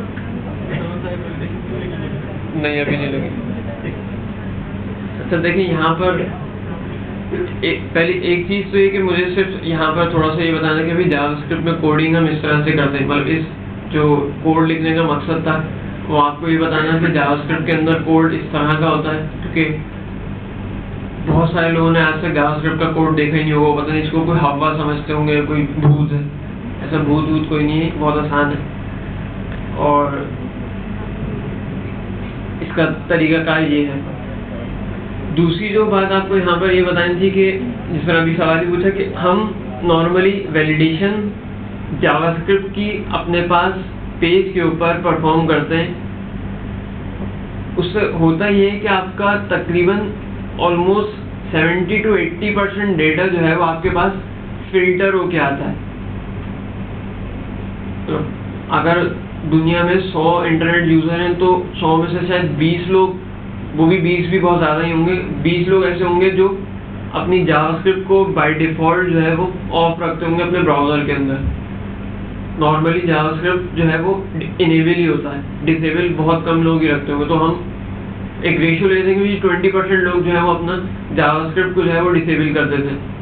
तो जब जावास्क्रिप्ट को उन्होंने डिसेबल कर दिया तो अब ये जो कोड जो हमने वैलिडेशन के लिए लिखा है ये काम नहीं करेगा, ये पास आउट मतलब ये बाईपास हो जाएगा। ठीक है, अच्छा एक मिनट। अब ये जो 20% जो लोग हैं इनको भी आप चाहते हैं कि ये, अच्छा 20% में 100% चांस ये है, 90% चांस है कि वो जो 20% जो लोग रह गए जिन्होंने जावास्क्रिप्ट को डिसेबल किया है उनमें 90% चांस है कि हैकर्स हैं, ठीक है, या कोई और है। तो उनके लिए हम जो है वो सर्वर साइड पे भी वैलिडेशन परफॉर्म करते हैं, यानी कि जो आप फील्ड जो form input as a input ले रहे हैं उसको आप सर्वर के ऊपर, यानी सर्वर से मुराद ये है कि आप PHP के अंदर भी उसको वैलिडेट करेंगे हर लिहाज से। अगर वो खाली ना हो, उसमें जो आपको फील्ड चाहिए स्पेशल कैरेक्टर ना हो, ठीक है, कोई इंजेक्शन ना लगा हुआ, SQL इंजेक्शन, कोई क्रॉस साइट स्क्रिप्टिंग का कोई काम ना हुआ, ये तमाम चीज़ें आप दोनों एंड पे वेरीफाई करते हैं, जावास्क्रिप्ट के एंड पे भी और अपने सर्वर एंड पे भी। अच्छा एक इसकी लिमिटेशन है जावा की कि ये सर्वर पे रिक्वेस्ट, सर्वर साइड स्क्रिप्टिंग नहीं है। जावास्क्रिप्ट जो है वो सर्वर साइड नहीं है, ये क्लाइंट पे ही चलती है, यानी आपके ब्राउजर पे ही रन करती है। ठीक है, अच्छा दूसरा जो यहाँ पर एक और पॉइंट ये है कि मैंने अभी तो हम सिर्फ एक काम कर रहे हैं कि हम यहाँ पर इस फॉर्म को सिर्फ ये चेक कर रहे हैं कि ये ब्लैंक सबमिट तो नहीं हो रहा। ठीक है, अब मैं आपसे यहाँ पे कहता हूँ कि मुझे यहाँ पर रेगुलर एक्सप्रेशन को भी इनकॉर्पोरेट करना है, मतलब मैं चाहता हूँ कि मेरे पास डेटा जो है वो फिल्टर होकर ही सर्वर तक जाए, यानी कि मैं यहाँ पर रेगुलर एक्सप्रेशन के थ्रू उसको वेरीफाई करने के बाद फिर सबमिट करूँ। तो रेगुलर एक्सप्रेशन के लिए हमारे पास जो आपको सिर्फ एक काम करना पड़ेगा, सिंटैक्स रेगुलर एक्सप्रेशन बनाने का तरीका सेम वही है जो आप प्रीवियसली पढ़ते आए हैं, सब रेगुलर एक्सप्रेशन बनाने का सेम वही तरीका है। सिर्फ इसके अंदर जो चेंज है वो ये है कि आप u.match लिखेंगे और उसके अंदर आप अपने पैटर्न दे देंगे यहाँ पर, और यहाँ पर इफ का चेक लगा देंगे। अगर ये आपके पैटर्न के तहत मैच हो जाएगा तो रिटर्न ट्रू करेगा, अदरवाइज फॉल्स मिलेगा।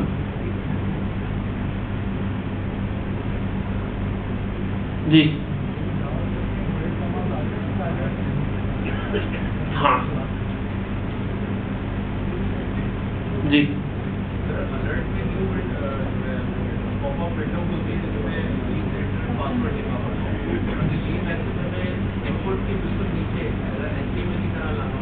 बता रहा हूँ। अब आप HTML CSS सीखेंगे मुझसे, बताए तो आसान। अच्छा कोई और सवाल? अच्छा नहीं है। अच्छा भाई यहाँ पर एक डिमांड ये है कि हम ये इंस्टेड ऑफ पॉपअप अलर्ट, क्योंकि एक अलर्ट को भी आप डिसेबल कर सकते हैं, जो पॉपअप आता है इसको भी आप बंद कर सकते हैं कि ठीक है आपने जावास्क्रिप्ट तो इनेबल रखी हुई है, लेकिन जितने भी इस तरह के अलर्ट्स प्रॉम्प्ट्स हैं उनको आप डिसेबल कर दें। तो इसके वजह है कि अब आपको अलर्ट नहीं दिखाना, और एक ये अब ऑब्सलीट तरीका हो चुका है कि लोग नॉर्मली पॉपअप दिखा। नॉर्मली होता है कि जब आप फॉर्म को वैलिडेट कर रहे होते हैं तो फॉर्म के या तो राइट साइड पे या उसके बिल्कुल फील्ड के नीचे आपको एरर मैसेज मिल जाता है अगर उसमें कोई एरर होता है या आपने उसमें कोई गलत मतलब इस तरह के स्पेशल कैरेक्टर डाल दिए जो नहीं चाहिए। ठीक है, तो उसके लिए क्या तरीकाकार होता है, नॉर्मली जो कॉमन प्रैक्टिस है वो ये है।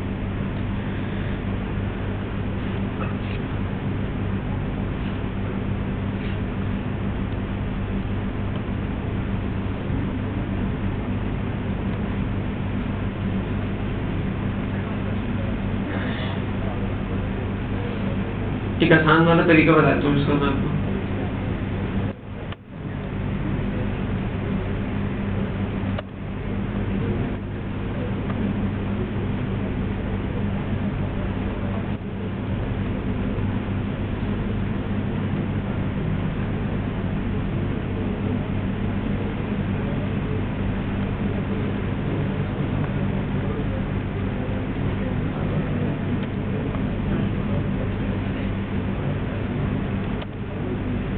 मैं एक डिव बना रहा हूँ, उसके अंदर मैंने एक मैसेज लिख दिया है।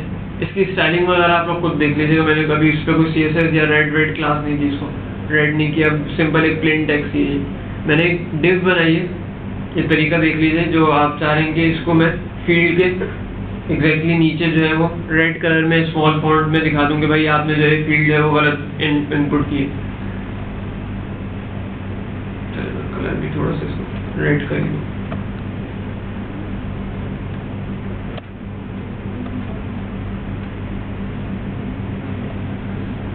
मैंने एक डिव बनाई, उसके अंदर मैंने स्टाइल के अंदर इसका डिस्प्ले जो है वो नन कर दिया। अच्छा, डिस्प्ले नन करने से होता है कि अगर आप कोई डिव या कोई और एलिमेंट हो जिस पे आप डिस्प्ले उसका नन कर दें तो वो जो एलिमेंट है वो डिस्प्ले नहीं होता, नजर नहीं आता। यानी कि मैं अगर आपको इसको इस फॉर्म पे दिखाऊं तो ये आपको ऑल्दो कि डिव मौजूद है लेकिन डिस्प्ले में नहीं है, नजर नहीं आ रही। ठीक है, तो डिस्प्ले नन करने से ये डिस्प्ले जो है वो नजर नहीं आता। अच्छा, इस डिव को मैं एक आईडी भी दे देता हूँ ताकि मैं अपने पास जावास्क्रिप्ट में इसको इस्तेमाल कर सकूं।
मैंने उस div को document.getElementById करके उठाया।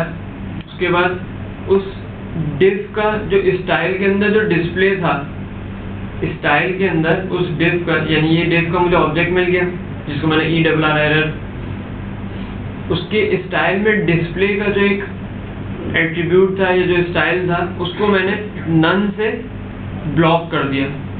अच्छा, ब्लॉक हो जाने की सूरत में ये आपके पास डिस्प्ले जो है वो नज़र आ जाएगा। यानी कि अगर आप डिस्प्ले जो है किसी भी एलिमेंट का या तो नन कर दें तो नज़र नहीं आएगा, या उसका डिस्प्ले जो है वो आप ब्लॉक कर दें तो वो नज़र आता है। मैं यहाँ पे पहले इसको नन से ब्लॉक करता हूँ वापस, तो ये आपको नज़र आ रहा है। ठीक है, अभी मैंने ये फॉर्म सबमिट नहीं किया, लेकिन ये सिर्फ बता रहा हूँ कि डिस्प्ले ब्लॉक से आपके पास वो जो चीज़ जो आप नन की है वो डिस्प्ले हो जाएगा।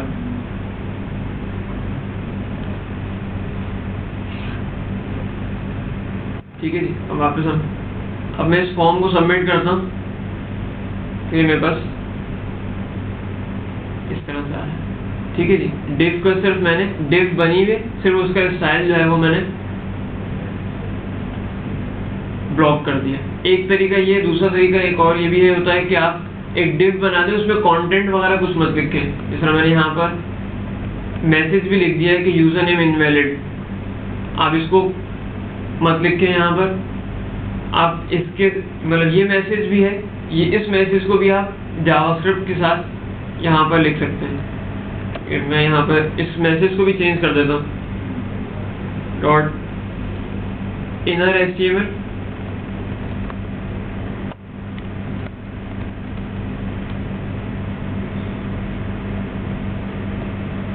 ठीक है, मैंने यहाँ मैसेज चेंज कर दिया इसका। तो innerHTML के थ्रू आप इसको भी चेंज कर सकते हैं। ठीक है, अगर किसी ने यूजर नेम गलत डाला फिर भी ये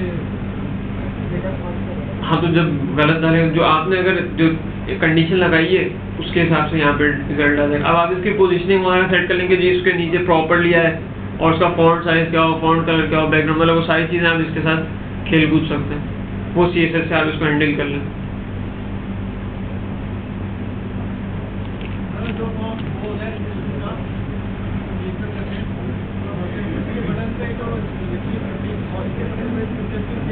जी बिल्कुल सही।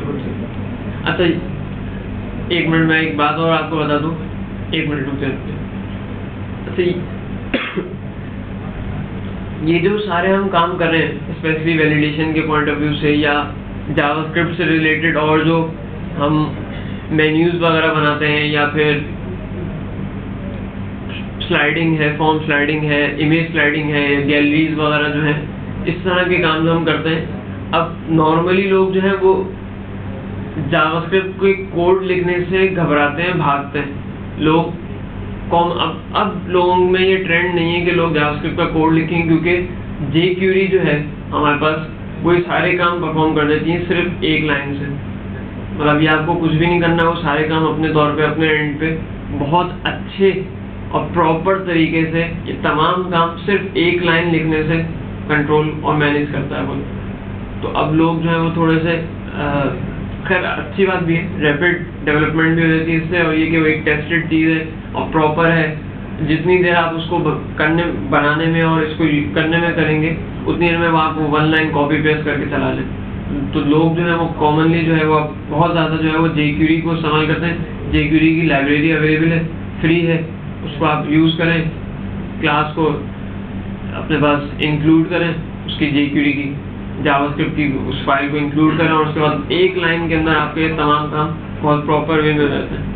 ये jQuery की लाइब्रेरी, ये इसके तो वर्जनिंग भी है, बेटा आशा वर्जनिंग है। और ये जो ब्राउजर है, फिर इसका मतलब ये हुआ कि वो हमारे कोड से फिर कितना भी सेपरेट होगा। किससे? हमारा जो कोड लिखा होगा jQuery, ये जावास्क्रिप्ट का सवाल समझा नहीं मैं। ये जो जावास्क्रिप्ट हमने लिखा है सही है, ये कि हर ब्राउजर में चलेगा, हर ब्राउज़र में चलेगा, लाइब्रेरी का वहाँ मौजूद होना जरूरी है। jQuery नहीं, जावास्क्रिप्ट की बात है। देखिए ये कोड तो आप कहीं भी लिख दें, हर ब्राउजर पे चलेगा, जो इस वक्त लिखा है आपके साथ। पुराना ब्राउज़र है चाहे नया ब्राउज़र, जी जी वो कोड जो मुश्किल है, ये हम कैसे तयन करेंगे कि उससे भी एक मिनट ज़रा खामोश हो जाए, लेफ्ट पे जो आप लोग बातें कर रहे हैं। हाँ पूछिए। जो ये कोई के जो प्रसिद्ध जनक कोड है, हाँ जैसे आप बता रहे हैं कि इसमें से प्रत्येक एक जो है ना एक्सप्रेशन के जरिए ट्राई करें, लेकिन अब हम कैसे तयन करेंगे कि वो जो है वो एक्सपोज कर रहा है, उसमें कुछ दिखा रहा है, तो उससे हम देखिए, जैसे अब ये चीज़ें जो हम लिख रहे हैं, इसका तयन किसने किया था? मतलब इसकी कोई ना कोई कहीं ना कोई डॉक्यूमेंटेशन, कुछ तमाम चीज़ें मौजूद है ना। और ये तो मुझे याद है तो मैंने चीज़ें लिख दी, ठीक है। इसकी प्रॉपर जावास्क्रिप्ट की भी बुक्स हैं, ई बुक्स हैं, डॉक्यूमेंटेशन, इसी तरह jQuery की भी डॉक्यूमेंटेशन है, उसके मेथड, उसकी प्रॉपर्टीज़ की तमाम चीज़ें अवेलेबल है। वो हम जब jQuery हमारे इस कोर्स में है, वो इंशाल्लाह हम पढ़ेंगे, और जब jQuery की तरफ जब हम जाएंगे तो तब मैं आपको उसकी डिटेल भी बता दूंगा, कहाँ से आपको उसकी तमाम चीज़ें, तमाम जो हेल्प फाइल्स हैं, डॉक्यूमेंटेशन है, इवेंट्स हैं, जितनी चीज़ें, सब चीज़ें मैं आपको डिटेल में बता दूंगा। सर ये जितने भी इनपुट फील्ड्स हैं और जिन पर हमें वैलिडेशन रिक्वायर्ड है, उसकी सब जितनी कंडीशन के साथ इसी तरह रिपीट होती रहेगी। बिल्कुल इसको लूपिंग वगैरह बनती है? है, बिल्कुल। एक मिनट जी। जावास्क्रिप्ट में तो हम अपनी वैलिडेशन बयान कर रहे हैं कि हम मुझे ये एरर फिट करवा दें। jQuery में अगर प्रीडिफाइंड हो तो ब्राउज़र में ब्राउज़र वेरी करेगी।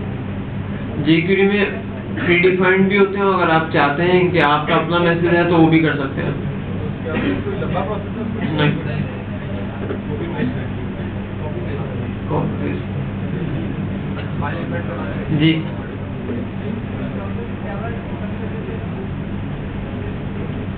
jQuery भी जावास्क्रिप्ट में ही लिखा है।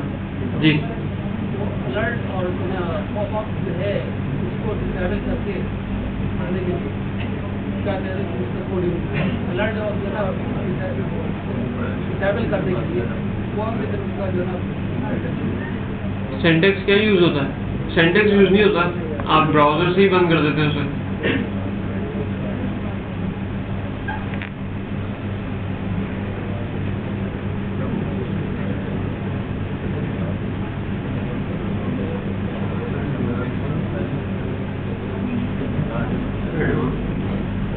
यहाँ पे आपको मिल जाएगी इसकी डिटेल। डिसेबल स्क्रिप्ट डिबगिंग, इस लिस्ट में देख लीजिएगा, यहाँ पे आपको मिल जाएंगी चीज़ें। एडवांस में, टूल्स में, ऑप्शंस में, एडवांस में। टेक्स्ट बॉक्स में सब पहले से टेक्स्ट लिखा हुआ है, क्लिक करने से वो आएगा गायब हो जाए। आपने जैसे यूजर नेम के लेबल और पासवर्ड के लिए यहाँ लिखा हुआ है यूजर नेम ऑलरेडी, आपने यहाँ क्लिक किया वो हट जाए। अच्छा बता दें। अच्छा एक दो चीज़ें हम और इस्तेमाल करते हैं सर फॉर्म वैलिडेशन के पॉइंट ऑफ व्यू से। अभी देखिए हमने यहाँ पर ज़रा गौर से सुन लीजिए। मैं इस मेथड जो मैंने जावास्क्रिप्ट का जो मेथड लिखा है, इस पूरे को मैं एक दफ़ा कॉपी कर रहा हूँ और यहाँ पर पेस्ट कर रहा हूँ।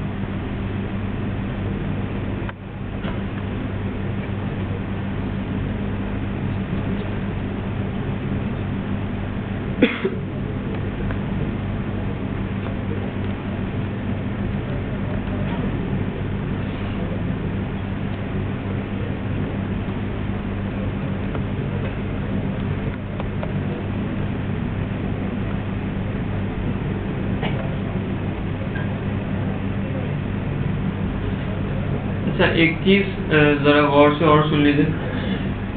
जावास्क्रिप्ट की जो प्रैक्टिस है मेथड्स डिफाइन करने की और वेरिएबल्स बनाने की, प्रॉपर्टीज़ बनाने की, वो कैमल नोटेशन है। इसके जो अपने आप मेथड्स देखेंगे, ये इसका अपना जावास्क्रिप्ट का मेथड है, या जावास्क्रिप्ट के जो और भी आप मेथड जितने भी देखेंगे वो तमाम के तमाम आपको कैमल नोटेशन में मिलेंगे। कैमल नोटेशन ये होती है कि आपके पास आपका जब स्ट्रिंग स्टार्ट हो वो स्मॉल से स्टार्ट होगा, लेकिन जैसे ही नेक्स्ट वर्ड आएगा उस वर्ड का पहला लेटर कैपिटल होगा। ठीक है, जैसे यहाँ पर गेट जो है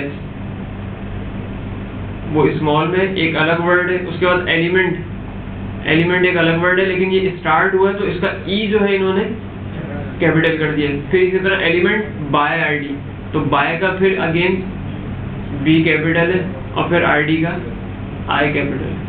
तो ये इनकी कॉमन प्रैक्टिस है जावास्क्रिप्ट के कोड की, खास तौर पे जावा में भी और जावास्क्रिप्ट में, दोनों में कैमेल नोटेशन इस्तेमाल होती है, इसको कैमेल नोटेशन कहते हैं। तो आप भी बेहतर ये कि जब अपने मेथड्स वगैरह डिफाइन करें जावास्क्रिप्ट में स्पेशली, तो इस तरह से कर लें तो अच्छा है, एक स्टैंडर्ड आप फॉलो कर लेंगे। वरना अगर आप जो अपने मेथड डिफाइन कर रहे हैं आप उसको स्मॉल में लिख के अंडरस्कोर इस्तेमाल कर लें, आपके अपने ऊपर। अच्छा जी, मैंने यहाँ पर एक मेथड बनाया वैलिडेट यूजर नेम, और मैंने इसके अंदर वही सारे काम किए जो नीचे किए थे। ठीक है जी, अब मैं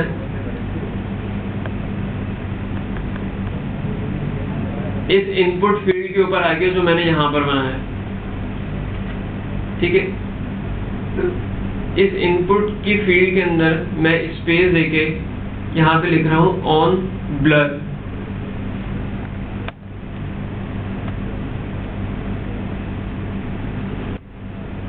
ऑन ब्लर भी एक आपके पास इवेंट है। जैसे ही आपका फोकस इस फील्ड से हटेगा, यानी जो मैं इस टेक्स्ट फील्ड में जब टाइप कर रहा हूँ, एक तो ऑन ब्लर होता है और एक ऑन फोकस होता है। मैं एक बताता हूँ, दोनों आपको समझ में आ जाएंगे। ऑन ब्लर के अंदर होता यह है कि जैसे ही आपका फोकस, यानी जब आप इसमें आप आए इसमें इस फील्ड के ऊपर क्लिक किया आपने, आप टाइप करके जैसे ही हटेंगे, यानी जैसे आप टैब दबा के या इस फील्ड से आपने सेकंड फील्ड के ऊपर क्लिक किया, तो ये जो मेथड आप यहाँ डिफाइन करेंगे ब्लर के ऊपर, ऑन ब्लर पे, ये मेथड आपके पास कॉल हो जाएगा। ठीक है, तो जो रन टाइम वाली जो आपकी फॉर्म वैलिडेशन है वो उसी वक्त परफॉर्म हो जाएगी। तो ऑन ब्लर के ऊपर आपके पास ये मेथड जो है वो कॉल हो जाएगा। इसको भी हम एग्जीक्यूट करके देख लेते हैं। अब मेरे पास अभी इस वक्त फोकस है यूजर नेम की फील्ड के ऊपर है। ठीक है, मैं इसमें बिना टाइप किए कुछ टैब दबा के मैं नीचे आया, तो मेरे पास ऑन ब्लर के आगे जो मेथड था वो कॉल हुआ और उसने बोला कि यूजर नेम इज रॉन्ग। जो मेथड मैसेज मैंने ऊपर उस डिव में लिखा था, वो डिव जो है यहाँ डिस्प्ले हुआ। जी, वापस उसी पे जाते हैं, तो जब तक आप टाइप नहीं करते तब तक ये हटेगा नहीं। हैं क्या करें? एजेक्स यूज कर लें, एजेक्स भी यूज कर सकते हैं यहाँ पे। किसकी जरूरत खत्म हो गई? नहीं, अब देखें, अब आपने टाइप कर दिया लेकिन अभी तक आपके पास मैसेज लिखा हुआ है, तो इसको हटाने के लिए भी आपको ये कोड लिखना पड़ेगा। आपने तो सिर्फ मैसेज दिखाने के लिए कोड लिखा है, हटाने के लिए नहीं लिखा, जिसको हटाया भी जाता है। ठीक है, अच्छा, एक काम तो ये ऑन ब्लर के साथ हम इस तरह से करते हैं। दूसरा जो अभी आप पूछ रहे थे कि मैं इसमें डिफॉल्ट में यूजर नेम टाइप हुआ हो और मैं जब इसके ऊपर क्लिक करूं तो ये रिमूव हो जाए, तो इसके ऊपर होता है कि ऑन फोकस। ऑन फोकस के ऊपर आप मेथड कॉल करते हैं और उस फील्ड को ब्लैंक कर दें। जो भी अगर उसमें कोई टेक्स्ट है तो उस फील्ड की वैल्यू को ब्लैंक कर दें, पर्टिकुलर खुद से ब्लैंक कर दें। ऑन फोकस इस्तेमाल होगा इस केस में, और रन टाइम वैलिडेशन के लिए text one by one on blur इस्तेमाल होगा। ठीक है, ये बात क्लियर है? हाँ, दोनों एक साथ भी यूज हो सकते हैं। अच्छा, एक चीज और, कि आपके पास कोई लिमिटेशन नहीं है, आप एक ही फील्ड के ऊपर एक ही वक्त में ऑन ब्लर भी इस्तेमाल कर सकते हैं और यहाँ पर आप चाहे ऑन फोकस भी इस्तेमाल कर लें। दोनों मेथड आप एक साथ एक ही फील्ड के ऊपर, बल्कि 10 मेथड इस्तेमाल कर सकते हैं। कोई इसकी कोई लिमिटेशन नहीं है, कोई बाउंड्री नहीं है।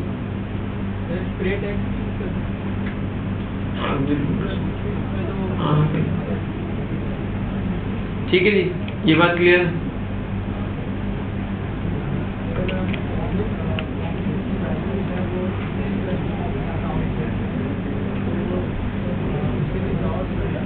नहीं जी, नहीं, PHP के थ्रू करेंगे।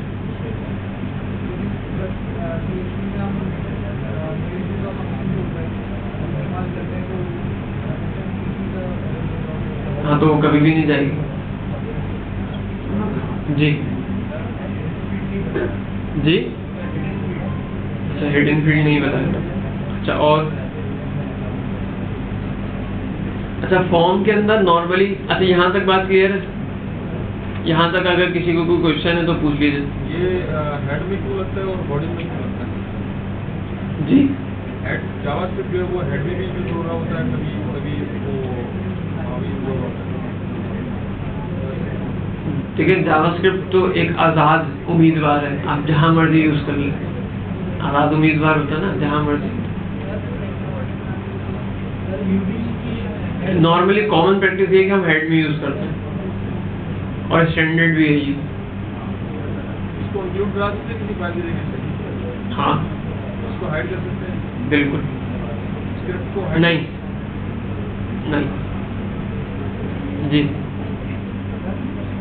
यूबीएल की नेट बैंकिंग में कभी हम यूजर नेम डालते हैं तो वो पहले से उसका पासवर्ड का आधा हिस्सा में और डॉट के सूरत में दे देते हैं, तब वो स्कैनर से हमारी वो स्कैनर पासवर्ड स्कैनर वो बता देते हैं कि इसके पीछे क्या लिखा है, अगर हम आइडिया हो जाते हैं इस्लामी का पासवर्ड क्या है और ये मानते हैं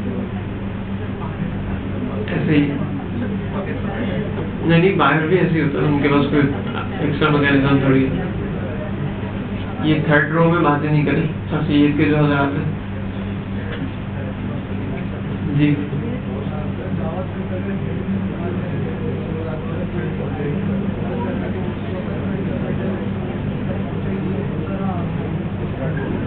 लेजी लोडिंग, उसका आंसर है लेजी लोडिंग। आगे बहुत आगे की सवाल पूछ रहे हैं। लेजी लोडिंग, इसका आंसर मैंने आपको बता दिया, सर्च कर लीजिएगा लेजी लोडिंग।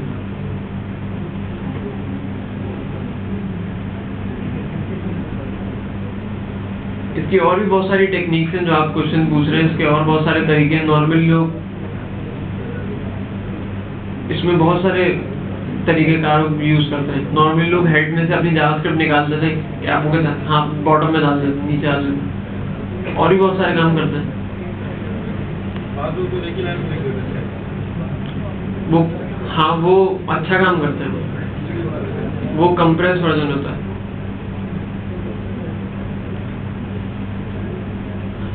चलिए आगे, हेडिंग फील्ड बताना था मुझे। देखिए हमारे पास फॉर्म के अंदर जिस तरह हमारे पास इनपुट फील्ड्स है, इसी तरह एक और फील्ड हमारे पास मौजूद है जिसको हम हेडिंग फील्ड कहते हैं।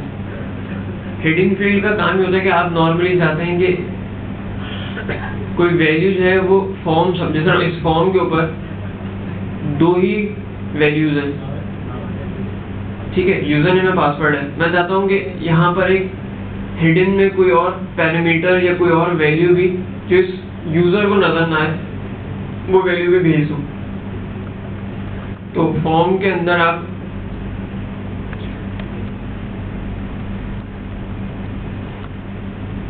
एक फील्ड बना देते हैं, इनपुट टाइप हिडन।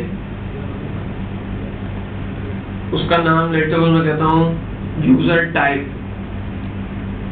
और उसकी वैल्यू, अगर मुझे उसकी वैल्यू, क्योंकि हिडन फील्ड की वैल्यू कस्टमर या क्लाइंट तो सेट करेगा नहीं, तो आप उसकी डिफॉल्ट में कोई वैल्यू, या कहीं से अगर आप चलते हुए आ रहे हैं, घूमते फिरते आ रहे हैं, तो कोई एग्जिस्टिंग कोई वैल्यू सेट हुई भी है, उस वैल्यू को आप इस फॉर्म के अंदर सेट करते हैं। जैसे मैं कहता हूँ premium, value premium, user type premium, और मैंने इसको हिडन के अंदर डाल के सिर्फ इनपुट टाइप हिडन, नेम उसका यूजर टाइप रखा है। अब ये फॉर्म के ऊपर आपको यहाँ पर नजर नहीं आएगा, लेकिन जब ये सबमिट होगा, इसको हम कोड कर लेते हैं।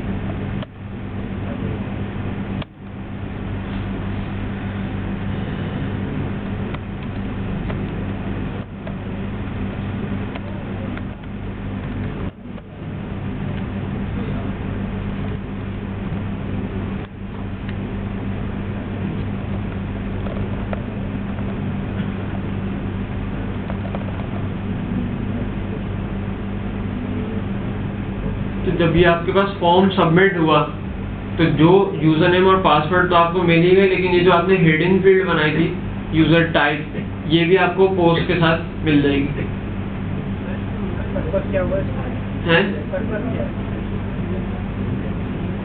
पर्पस बहुत सारे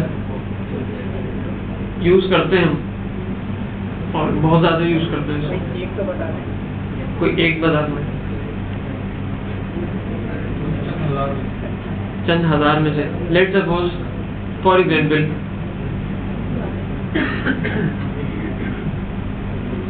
आपने फेसबुक पे लॉगिन किया, आपने अपना अकाउंट बना के छोड़ दिया था, ठीक है, आपने अपना अकाउंट क्रिएट किया था और अकाउंट बनाने के बाद आपने अपना अकाउंट छोड़ के अपनी प्रोफाइल को कंप्लीट नहीं किया, ठीक है, आप 4-5 दिन बाद दोबारा आपने अपने फेसबुक के अकाउंट में लॉगिन किया या कोई और XYZ वेबसाइट के अकाउंट में लॉगिन किया। अब वहाँ पे आपको आता है कि चलो यार अब मेरे पास टाइम है, मैं अपनी प्रोफाइल कंप्लीट कर लूँ, अपनी इन्फॉर्मेशन डाल दूँ या अपनी स्किल सेट या अपनी जो एजुकेशन है उसको अपडेट कर दूँ। आपने फॉर्म ओपन किया, फॉर्म के अंदर कुछ इस तरह की फील्ड्स होंगी। अब जब आपने मेरे पास रजिस्टर्ड किया था तो अमूमन कॉमन प्रैक्टिस ये होती है कि हर रजिस्ट्रेशन के ऊपर एक आईडी जनरेट होती है यूज़र की, ठीक है। अब आपने लॉगिन कर लिया, लॉगिन करने के बाद आप मेरे पास फॉर्म के ऊपर आए तो मेरे पास आपकी आईडी मौजूद है, ठीक है। आपने जो यूज़र नेम abc.com और उसके बाद अपना पासवर्ड XYZ जो भी पासवर्ड देके लॉगिन किया, तो जो आपकी रजिस्ट्रेशन थी उसकी एक आईडी मेरे पास मौजूद है। तब आप उस फॉर्म के ऊपर लैंड किया, आपने कहा कि मैं अपनी जॉब एक्सपीरियंस डाल रहा हूँ, आपने फॉर्म ओपन किया, उसमें आपका जॉब एक्सपीरियंस है, तो वहाँ पर हिडन फील्ड के अंदर मैंने आपकी साथ में यूज़र आईडी भी रख दी, ठीक है। अब जब फॉर्म सबमिट होगा तो मुझे क्यूरी करके दोबारा निकालना नहीं पड़ेगा कि इसकी यूज़र आईडी क्या है, उस आईडी के अगेंस्ट मैं इसके रिकॉर्ड्स को अपडेट करूँ। एक फॉर एग्जाम्पल ये कि आप यहाँ पर इसको इस तरह से इस्तेमाल कर लें, हिडन फील्ड में आप उसकी यूज़र आईडी भी रख दें, ऑल्दो कि आपने उसको बताना नहीं है, दिखाना नहीं है कि भाई तुम अपनी आईडी भी दो। बात समझ में? ट्रू फॉल्स के लिए भी यूज कर सकते हैं, अमूमन फ्लैग्स भी रख सकते हैं। कोई भी वैल्यू आपने टेम्परेरी तौर पे रखनी हो और फॉर्म के साथ आपको चाहिए हो तो वहाँ पर भी यूज कर सकते हैं। अच्छा, इसका एक और यूजेज भी मैं आपको बताऊंगा, जो इसका एक ड्रॉबैक भी है और इसका एक यूजेज भी है। जब हम सेशंस पढ़ लेंगे, सेशन और कुकी, वहाँ पर मैं आपको इसका मजीद वहाँ पे भी हम इसको बताएंगे, मजीद क्लियर करेंगे कि कहाँ पर यूजेबल है, कब यूज होता था, किस लिए था, तो सारी चीज़ें हम उस टाइम पर भी दोबारा इसको डिस्कस कर लेंगे डिटेल में। एक चीज़ ये है कि जब यूजर आईडी पासवर्ड दिया जाता है ईमेल पे तो नीचे एक चेक बॉक्स होता है रिमेंबर पासवर्ड का। जब ये पोस्ट के मेथड से ही आगे जा रही हैं तो और वो कुकी की शक्ल में यूजर आईडी और पासवर्ड स्टोर हो रहा है, ठीक है, फिर ये रिमेंबर पासवर्ड देने की जरूरत क्या है? अगर उसने रिमेंबर पासवर्ड कहा तो मैंने कुकी में सेव किया ना, वरना नहीं करूँगा।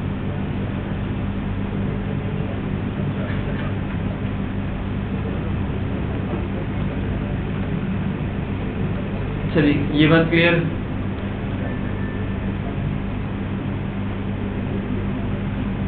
और एक सवाल पूछा था किसी ने यहाँ पे, जी क्या जी? नहीं, क्या फॉर्म सबमिट होने के साथ जितनी भी कुकीज है वो भी डिस्पर्स हो सकती है? बिल्कुल, आप फ्लैश कर दें बोलेंगे। अच्छा, यहाँ पर एक बात गौर से सुन लीजिए, जरा इसको थोड़ा सा बहुत ज़्यादा फोकस से और थोड़ा सा दिमाग लड़ा के इसका आंसर दीजिएगा। ये मेरे पास एक फॉर्म है सिंपल सा, इसमें मैंने जावास्क्रिप्ट की वैलिडेशन लगाई हुई है, ठीक है, और ये इस पर वर्क भी कर रहा है, ठीक है जी। अच्छा, मैं इस फॉर्म को दोबारा सबमिट नहीं, मैं सिर्फ इस फॉर्म के ऊपर जाता हूँ, इसको मैंने रिफ्रेश किया। अब ये आपके पास एक फॉर्म है, कोई भी कस्टमर, कोई भी क्लाइंट आपके इस पेज के ऊपर आया, इस फॉर्म के ऊपर आया, इस पे आपने वैलिडेशन लगाई हुई है, सब कुछ लगाया हुआ है, बहुत अच्छा किया हुआ है, लेकिन मैं हैकर हूँ, मैंने इसका किया व्यू सोर्स, इस पेज का लूंगा मैं व्यू सोर्स। तो व्यू सोर्स लेने के रिजल्ट में जो मुझे व्यू सोर्स पे मिला, उसको मैं जरा पहले यहाँ पर आपको कॉपी करके दिखा दूं कि मुझे क्या क्या मिला है।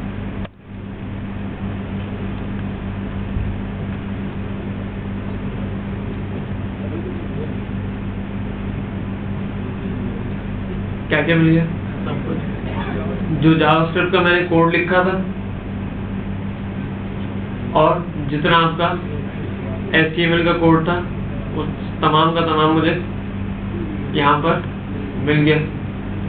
अच्छा, अगर मैं इस जावास्क्रिप्ट के कोड को एक फाइल के अंदर भी रख दूं, एक फाइल में सेव कर दूं, तो भी जावास्क्रिप्ट की फाइल और CSS की फाइल और इमेजेस ऐसी होती है कि आप उनको डिस्प्ले करवाने से रोक नहीं सकते। यानी कि अगर कोई आपकी डायरेक्ट URL लिख के मैं यहाँ पर ये करूँगी इस जावास्क्रिप्ट के कोड को एक JS की फाइल के अंदर .js एक्सटेंशन के साथ सेव कर दूँ, तो भी अगर कोई डायरेक्ट URL से उसको हिट करता है तो उसको जावास्क्रिप्ट का और CSS का और इमेजेस, ये तीनों चीज़ें उसको मिल जाती हैं। यहाँ से वो आपकी जावास्क्रिप्ट की लॉजिक को देख सकता है कि आपने यहाँ पे क्या काम किया हुआ है, देख सकता है, क्योंकि ये सामने उसके डिस्प्ले सारी जावास्क्रिप्ट का कोड भी आ जाएगा और आपका जो HTML है उसके अंदर जो सारी कहानियाँ हो रही होंगी वो सारी चीज़ें भी उसको विजुलाइज होंगी, देख सकता है यहाँ पे। ऐसा है और ऐसा ही होता है। दूसरा एक काम जो यहाँ पर वो कर सकता है वो ये कर सकता है कि ये जो आपका कोड था, इस कोड के अंदर से वो यहाँ से इसको रिमूव करे, यानी जो आपने ऑन सबमिट इसी कोड को सब चीजें लगी रहने दें, इस कोड में से वो जो वैलिडेशन का पार्ट था उसको रिमूव करें। इसी तरह आपके ऑन ब्लर ऑन फोकस से जो ये वैलिडेशन का पार्ट था इसको रिमूव करें।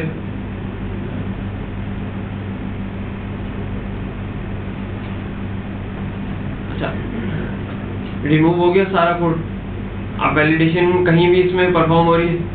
नहीं हो रही। जो फॉर्म का एक्शन था, लेट्स सपोज आपकी वेबसाइट थी, वेबसाइट का जो एक्शन था, अभी तो हमने एक्शन दिया नहीं है, abc.com/ लेट्स सपोज इसने होना था, सबमिट होना था यहाँ पे post.php पे, उसने ये एक्शन ये दिया, ठीक है। इसके बाद इस फाइल को सेव किया अपने पास HTML फॉर्मेट में, PHP फॉर्मेट में नहीं। इस फाइल को उसने ये सारे काम करने के बाद सेव किया hack.html फॉर्म में, ठीक है जी।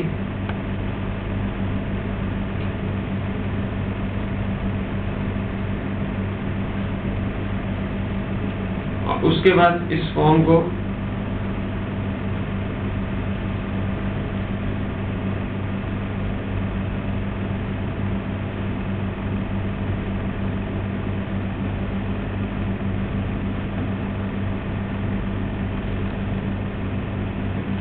उसके बाद उसने इस फॉर्म को अपने पास ब्राउजर पे खोला, क्योंकि ये HTML फॉर्म है, इसको सबमिट कर दिया, ये सबमिट हो जाएगा। और कहाँ सबमिट होगा? जो आपने एक्शन इसमें डिफाइन किया।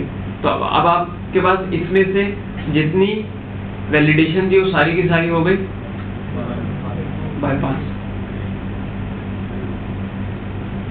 और इसमें वो ये भी कर सकता है कि इसके अंदर मजीद हिडन फील्ड रख के, जो आपकी अगर उसको कोई बिजनेस लॉजिक आपकी मालूम चल जाए, कुछ और मालूम चल जाए, तो इसमें हिडन फील्ड्स में वो डेटा जो पर्टिकुलरली आपको एप्लीकेशन के ऊपर चाहिए था, जिस पे आपने चेक्स लगाए हुए थे, वो डेटा यहाँ से रख के सबमिट कर दे उधर।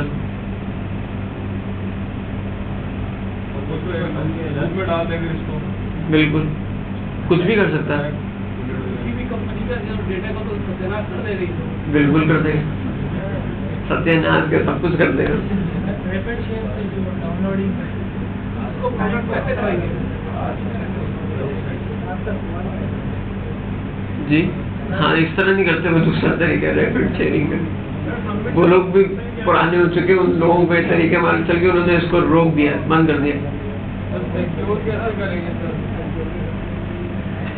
ठीक है, जरा इसके ऊपर सोचिएगा, इंशाल्लाह इसको हम डिस्कस करेंगे, इसको क्या करते हैं, किस तरह से रोकते हैं। ये एक थ्रेड है, वो IP ट्रैक करके उसको ब्लॉक कर दिया। बहुत सारे तरीके हैं, बहुत सारे वे आउट है। ठीक है, इंशाल्लाह अब हम 3:30 बजे जो है वो लैब में मिलेंगे ऊपर, और आप उतनी देर नमाज और लंच वगैरह जिसको लो करना है वो कर लीजिए। 3:30 बजे ऊपर लैब में आ जाइएगा, बिल्कुल पता चलेगा।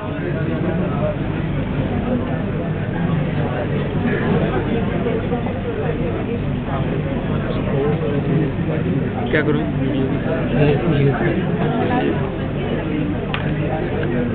अपनी गाड़ी की चाबी मुझे दे।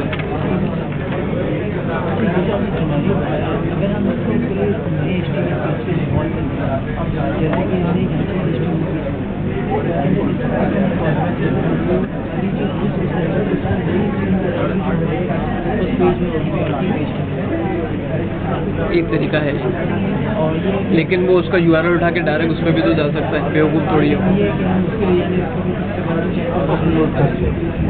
बहुत सारे चेक्स लगते हैं, बताऊंगा मैं।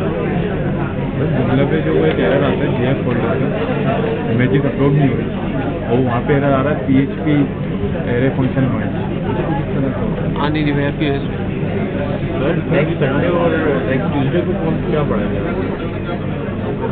तो मेरी एब्सेंस होगी, इससे DB शुरू हो जाएगा। सेशन कुकीज़ है मंगल को, तो मंगल को होगा, नेक्स्ट मंगल डेटाबेस कनेक्ट से ज़्यादा हो जाएगा। क्यूरीज पे आ जाएगा। यूनिट पे आ जाएगा, पलट के नहीं। क्यूरीज पे शायद ना आ सकूँ, डेटाबेस डिज़ाइन लंबा चलेगा। अच्छा, DB डिज़ाइनिंग और SQL शायद उससे नेक्स्ट में आएगा। उससे नेक्स्ट होगा ना। देखिए कनेक्ट और जो उम्मीद देखें कहाँ तक कहाँ पहुँचते हैं। सर रात की भी फाइल अपलोड नहीं हुई सर। हो गई कब? कल मैंने मेल सेंड किया था सर आपको, परसों हो चुकी है। हो गई है। अच्छा सर ये बात समझ नहीं आई कि कौन सी बंद तो कर दूँ सर आज की फाइल क्या आई सर? फर्स्ट सर ये नवंबर सर